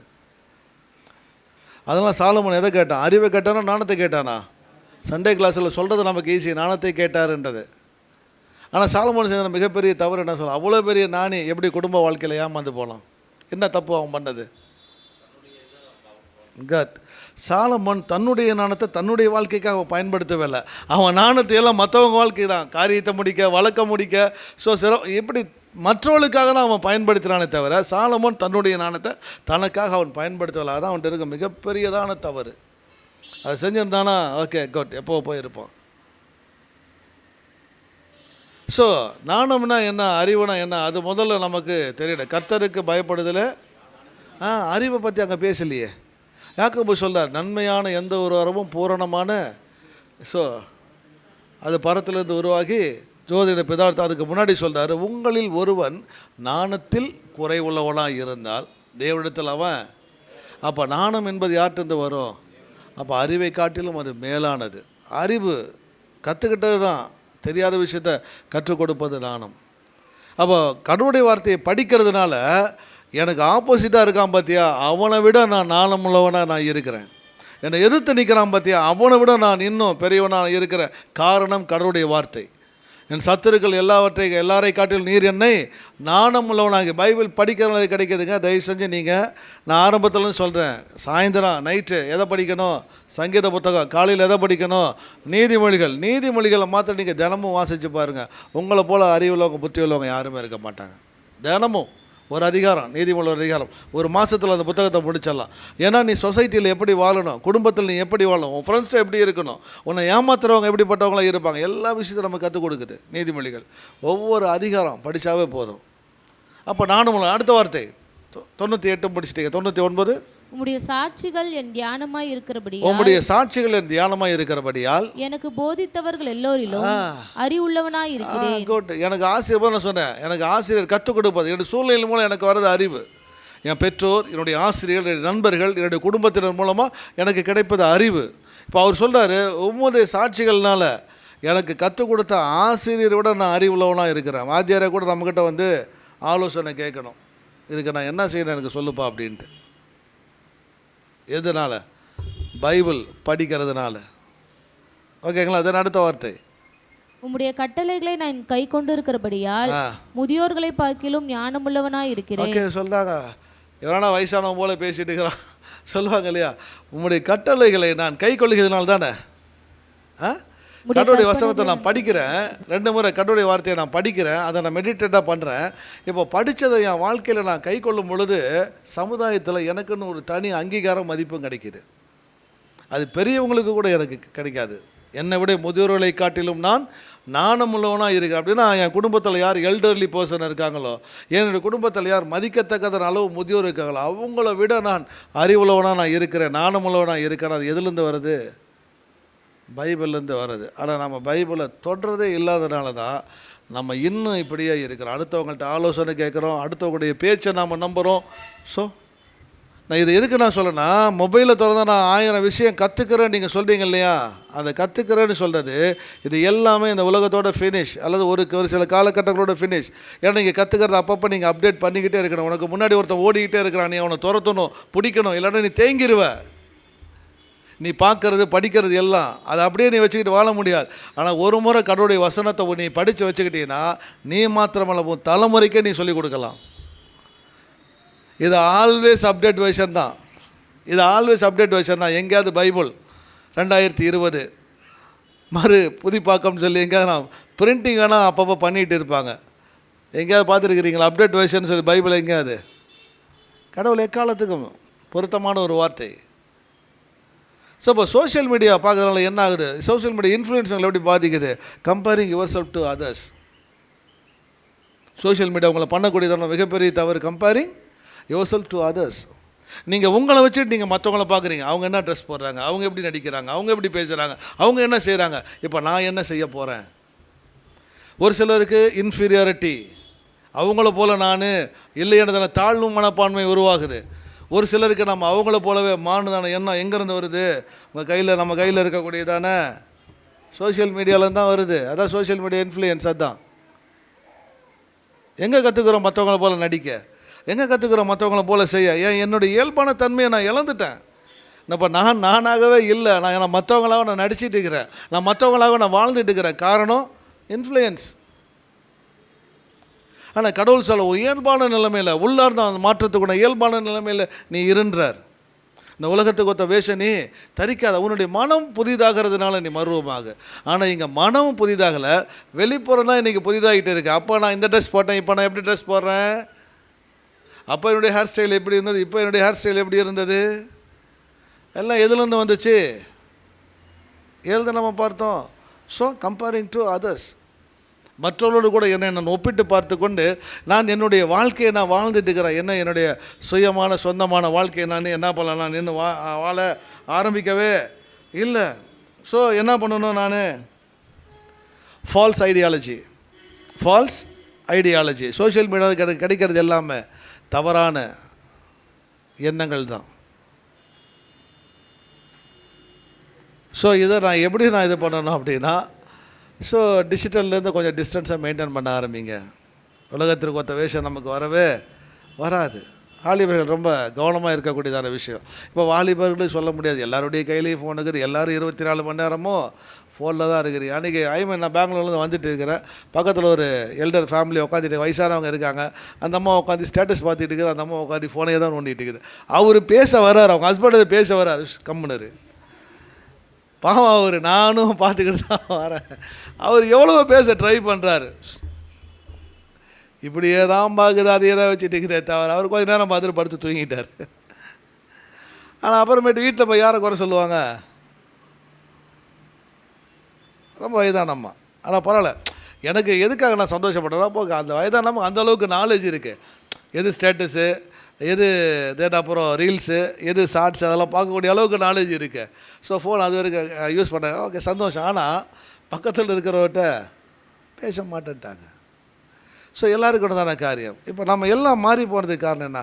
இன்னொன்று தெரியுங்களா, தான் உண்மை. ஒருத்தர் சொன்னதான ஒரு விஷயம், கொஞ்ச நாளைக்கு முன்னாடி வந்தான விஷயங்களாம். எது? ஒருத்தரை பேட்டி காட்டும் பொழுது அவர் சொன்னதான விஷயம். இன்றைக்கி யாரும் நாம் விரும்புகிற பொருளை சாப்பிட்றதில்ல. இன்றைக்கி யாரும் நாம் விரும்புகிற பொருளை சாப்பிட்றதில்ல. அன்றைக்கி நாம் மொபைல் ஆன் பண்ணும்போது விளம்பரங்கள் என்ன வருதோ, டிவி ஆன் பண்ணது என்ன விளம்பரங்கள் நம்ம கண்ணில் பார்க்குறோமோ, அதை தான் இப்போ நம்ம அடுத்தவன் சொல்கிறதான் நம்ம சாப்பிட்டுட்டுருக்குறோம். இது நல்லாயிருக்கு வாங்கி சாப்பிட்டுக்கணும், உடனே பையன் புள்ள ஒய்ஃபு ஹஸ்பண்ட் எல்லாமே அறிக்க ஆரம்பிச்சிடுறாங்க, எனக்கு இதை வாங்கி கொடுக்குறவா. அது என்னன்னு கூட தெரியாது, அது எப்படி இருக்குன்னு கூட தெரியாது. என்னாச்சு பார்த்தாச்சு, அது எனக்கு வேணும், அவ்வளோதான். இப்படி தான் நம்ம இன்றைக்கி நம்ம வாழ்ந்து ஈவன் போகிற ட்ரெஸ்ஸிலேருந்து யோசிச்சுக்கோங்க. அடுத்தவங்க சொல்ல நாம் சுயமாக வாழலையே, அந்தளவுக்கு நாம் போயிட்டோம், உலகத்துக்குள்ளே நம்ம போயிட்டோம். ஆனால் நாம் சொல்கிறோம் இல்லை அப்படின்னு நம்ம சொல்லிட்டு இருக்கிறோம். ஆமாம், பார்த்த டிசைன் கிடைக்கலாம் வீட்டில் பிரச்சனை, பார்த்த டிசைனில் ப்ளவுஸ் தைக்கலாம் டெய்லர் மாட்டினார் ஒளிஞ்சார், அவ்வளோதான் அவர் பிரச்சனை. பார்த்த இடத்துக்கு நம்ம போகலை அப்படின்னா ஃபேமிலி கொலாப்ஸ். சரி, நீங்கள் எல்லாமே அடுத்தவங்க சொல்கிறத வச்சு தான் நம்ம வாழ்கிறோமே தவிர கடவுளுடைய வார்த்தை என்ன சொல்லுது அதன்படி நம்முடைய வாழ்க்கையை அமைத்து கொள்ளலாம் இல்லையா? இதுதாங்க காம்ப்ரமைஸ் இந்த வேர்ல்டு அப்படின்னு தான். இந்த உலகத்தோடு ஒத்து போனதான விஷயமா தான் கடவுள் சொல்லார், நான் இந்த உலகத்தில் இருக்கிறேன், ஆனால் இந்த உலகம் எனக்குள்ளாக இல்லவே இல்லை. உலகத்தில் தான் நான் இருக்கேன், ஆனால் உலகம் எனக்குள்ளாக இல்லை. ஆனால் நாம் சொல்கிறோம் நான் கிறிஸ்துவத்துக்குள்ளாக தான் இருக்கிறேன், ஆனால் கிறிஸ்துவ எனக்குள்ளாக இல்லை. நாம் கடவுள் சொல்கிறதுக்கு நான் கிறிஸ்துவனாக தான் இருக்கிறேன், ஆனால் அந்த கிறிஸ்துவனிட்டி எனக்குள்ளாக இல்லவே இல்லை. முழுவதும் எனக்குள்ளாக இந்த உலகம் தான் இருக்குது. தயவுசெய்து சொல்கிறார், ஆகிலும் எனக்கு உன் பேரில் குறை உண்டு. ஆனால் அடுத்து சொல்கிறார், நீ மனம் திரும்ப, இல்லாவிட்டால் வெளிப்படுத்தல், நீ மனம் திரும்பு, இல்லாவிட்டால் நான் சீக்கிரமாய் உன்னிடத்தில் வந்து என் வாயின் பட்டயத்தால் அவர்களோட யுத்தம் பண்ணுவேன். ஓகே, ஜட்ஜ்மெண்ட் சொல்கிறார், வாயினுடைய பட்டயத்தால், வார்த்தையினாலேயே நான் சொன்னதை நீ கேட்கலன்னு சொல்லி அது கூட தண்டனை உண்டு. பட் ஒருவேளை நான் மனம் திரும்பிட்டா என்ன இருக்குது? ஜெயம் கொள்கிறவன் எவனும் ஆவியானவர் சபைகளுக்கு சொல்லுகிறதை காதுள்ளவன் கேட்க கடுவான். ஆமாம், அதே தாங்க திரும்ப நான் சொல்கிறேன். இதை தான் பாஸ்டர் எவ்வளோ நாள் வஞ்சனையை மனசில் வச்சுட்டு வாங்கி வறுத்தெடுத்துட்டாரு, போட்டு எடுத்துட்டாரு, நிறைய அந்த மாதிரிலாம் எதுவுமே நான் பண்ணலை. என்ன இருக்கோ அது இன்றைய காலகட்டத்திற்கு ஏற்றவாதி நம்ம பேசுகிறோம். பாதிக்கப்பட்டவங்களும் இருப்பீங்க, பாதிக்கப்படாதவங்களும் இருப்பீங்க. பாதிக்கப்பட்டவர்களுக்கு வருத்தத்தை நான் தெரிவிக்கிறேன், பாதிக்கப்பட்டவர்களுக்கு சந்தோஷத்தை வாழ்த்துக்கள் நான் தெரிவிக்கிறேன். ஓகே, அவ்வளோதான். தென் அடுத்து, ஜெயம் கொள்ளுகிறவனுக்கு நான் மறைவான மன்னாவை புசிக்க கொடுத்து, ஜெயம் கொள்ளுகிறவனுக்கு நான் மறைவான மன்னாவை புசிக்க கொடுத்து, மறைவான மன்னாவை நான் என்ன மறைவான மன்னானா என்னதுங்க? பிள்ளையாமுடைய போதகம், நிக்கலை மாசுடைய போதகம் எல்லாமே வார்த்தைகள் தான். வார்த்தையின் மூலமாக வரக்கூடியதான விஷயங்கள் தான், தவறான போதனை. ஆனால் இங்கே மன்னா என்பது கடவுளுடைய வார்த்தை. அதனால தான் கடவுளுடைய வார்த்தைக்கு இன்றைய மன்னான்னு போடுவாங்க, பார்த்துருக்குறீங்களா? அது கடவுளுடைய வார்த்தை. அப்போ இதிலேருந்து நீ உலகத்தினுடைய ஒத்த வேஷம் தெரியாமல் நீ கடவுளுக்காக உரிமையாக நிற்கிறதான பொழுது கடவுளுடைய வார்த்தை எனி டைம் உனக்கு ஃப்ரெஷ்ஷாக இருக்குன்றார். என்னுடைய வார்த்தையை உனக்கு நான் தருவேன்றார். ஓகே, மறைவான மன்னா, அவனுக்கு வெண்மையான குறிக்கல்லையும், வெண்மையான குறிக்கல். இது பெருகமுல தான ஒரு பழக்க வழக்கம், இது பெருகமுல தானே ஒரு பழக்க வழக்கம். 3 விஷயம், அந்த 3 விஷயத்தை சுருக்கி 2ஆக சொல்கிறாங்க. என்ன சொல்கிறாங்க அப்படின்னா, ஒன்று, ஒரு குற்றம் சாட்டப்பட்டவன் நீதிபதிக்கு முன்பாக கொண்டு படிக்கிறதான பொழுது அவன் குற்றமற்றவன் என்பதை அறிவிப்பதற்காக அந்த நீதிபதி அவனுக்கு ஒரு வெள்ளை கல்லை கொடுப்பார். அவனுடைய கையில் வெள்ளை கல் கையில் கொடுக்கப்பட்டதுன்னா நீ குற்றமற்றவன் சொல்லி அர்த்தம். ஒன்றாவது. 2வது, போட்டி நடக்குது அப்படின்னா அந்த போட்டியில் ஜெயித்தவங்களுக்கு வெள்ளைக்கல் கொடுக்கப்படுவாங்க. அந்த வெள்ளைக்கல் எதற்கு பயன்படுத்தப்படுதுன்னா அவன் ஜெயிச்சிட்டான்னு அர்த்தம். அதே சமயம் அன்று இரவு நடக்கக்கூடியதான விருந்தில் அவன் பங்களிப்பதற்கு கொடுக்கப்படுறதான என்ட்ரி டிக்கெட். அது சொல்ல வருது, புரியுதா? அப்போ அவர் சொல்கிறார், மறைவான மன்னா உனக்கு கடவுளுடைய வார்த்தை கிடைக்கிது. இன்னொன்று சொல்கிறாரு, நீ வெற்றி பெற்றவன், நீ ஜெயம் கொண்டவதனால என்னுடைய பந்தியில் என்ன பண்ணலாம், நீ பங்கெடுக்கலாம்னு சொல்கிறாரு. அதுதான் வெள்ளை குறிக்கல். வெள்ளை குறிக்கல் என்பது அடையாளப்படுத்த பெருக்கப்படுத்தான ப்ராக்டிஸ். இந்த வெள்ளைக்கல்னால அந்த காலத்தில் அந்த வாழ்ந்த மக்கள் இது எதற்கெல்லாம் பயன்படுத்துகிறாங்கன்னு அவங்களுக்கு என்ன ஆயிரும், புரிஞ்சிடும். நான் சொல்ல உங்களுக்கு புரியுதா? தென் அடுத்து, அந்த கல்லின் மேல் எழுதப்பட்டதும் அதை பெறுகிறவனே அன்றி வேறொருவனும் அறியக்கூடாததும் ஆகிய. நான் சொன்னேன், ஜட்ஜ்மெண்ட் என்ன இருக்குன்னு அந்த கல்லில் என்ன பண்ணியிருக்கோம், குற்றமற்றவன் குற்றம் இல்லாதவன் எழுதப்பட்டிருக்கும். கல்லில் அது இது வரைக்கும் அவனை குற்றவாளியினதான கண்ணோட்டத்தில் பார்த்தாங்க.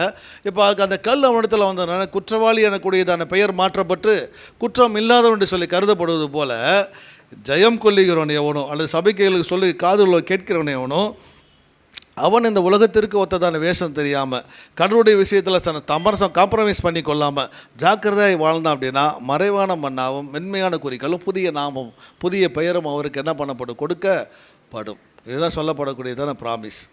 ஓகேவா? தயவு செஞ்சு நிறையா நம்ம பேசலாம், நிறையா நம்ம சொல்லலாம். இந்த உலகத்திற்கு ஒத்தான காரியங்கள் நிறையா நான் எழுதிட்டு வந்துருக்கேன், நிறையா நம்ம சொல்லி காட்டலான்ட்டு புரிய வைக்கலான்ட்டு. நேரம் தான் எனக்கு பத்தலை, ரொம்ப போயிடுச்சு. இதை ஒரு செமினார் மாதிரி ஆகிப்போச்சு. ஆகவே நம்ம இன்னொரு நாள் நம்ம எடுப்போம். ஓகேவா? தயவுசெய்து ரெடியாக இருக்கோங்க. அது பூஜா ஹாலிடேஸில் ஒரு யூத் கேம்ப் பண்ணலான்னு சொல்லி நம்ம இப்போ தான் நான் செவ்வாய்க்கிழமை காரைக்கால் போயிருந்தேன், செவ்வாய் புதன் காரைக்கால். அங்கே அந்த பிபிசி எல்லா சர்ச்சஸும் ஒருங்கிணைத்து ஒரு யூத் கேம்ப் நடத்தலாம் அப்படின்ட்டு பேசிட்டு வந்தோம். அவங்கள ஏற்காட்டிலே வைங்க அப்படின்ட்டு இருக்காங்க. ஆக திங்கள் செவ்வாய் வருது பூஜா ஹாலிடேஸ் இந்த முறை. அப்போனா நமக்கு 4 நாள் வந்துடும், சனி ஞாயிறு திங்கள் செவ்வாய், 4 நாட்கள் நல்ல முறையில் பண்ணலாம். ஸோ அப்போ அந்த யூத் மீட்டிங்கில் நிறைய விஷயங்கள் நம்ம பேசலாம். ஆனால் இப்போ நம்ம மனசில் புரிஞ்சுக்கிற விஷயம், கடவுளுடைய காரியத்தில் நான் எந்த அளவுக்கு நான் ஒத்து போய் சமரசமாக காம்ப்ரமைஸ் பண்ணிவிட்டு நான் வாழ்ந்துட்டு இருக்கிறேன். ஏன்னா கடவுள் விஷயத்தை நான் காம்ப்ரமைஸ் பண்ணவே கூடாது. என்னுடைய விசுவாசத்தை காட்டுறதில்ல, என்னுடைய நம்பிக்கையை காட்டுறதில்ல, அவருக்காக வாழ்வதில் நான் உறுதியாக இருப்பதில்லை. ரொம்ப சிம்பிளாக நான் சொல்கிறேனே, நான் கிறிஸ்துவனா அந்த உலகத்துக்கு முன்னாடி நான் வாழ்கிறதுக்கு நான் மற்றவங்க பார்த்தா என்ன நினைப்பாங்கன்னு நான் என்னை காம்ப்ரமைஸ் பண்ணிவிட்டு செய்யக்கூடாதுகளை எதை நான் செஞ்சிட்டு இருக்கிறேன். இல்லை உண்மையாகவே நான் கிறிஸ்துவனாய் வாழ சாட்சிக்கு உண்டான காரியங்களை யார் என்ன பேசினாலும் சரி, என்னுடைய கடவுள் பார்க்கிறார். அவருக்கு நான் சாட்சியாக வாழ்றதுக்காக இதிலிருந்து எதையும் நான் காம்ப்ரமைஸ் பண்ணிக்காமல் நான் எந்த அளவுக்கு உண்மையாக உறுதியாக நான் வாழ்கிறேன். இது 2 தான் இப்போ இருக்கக்கூடியதான கேள்வி. அதை நம்ம மனதில் வைப்போம். கண்களை போடுவோம், ஜெபம் பண்ணலாம்.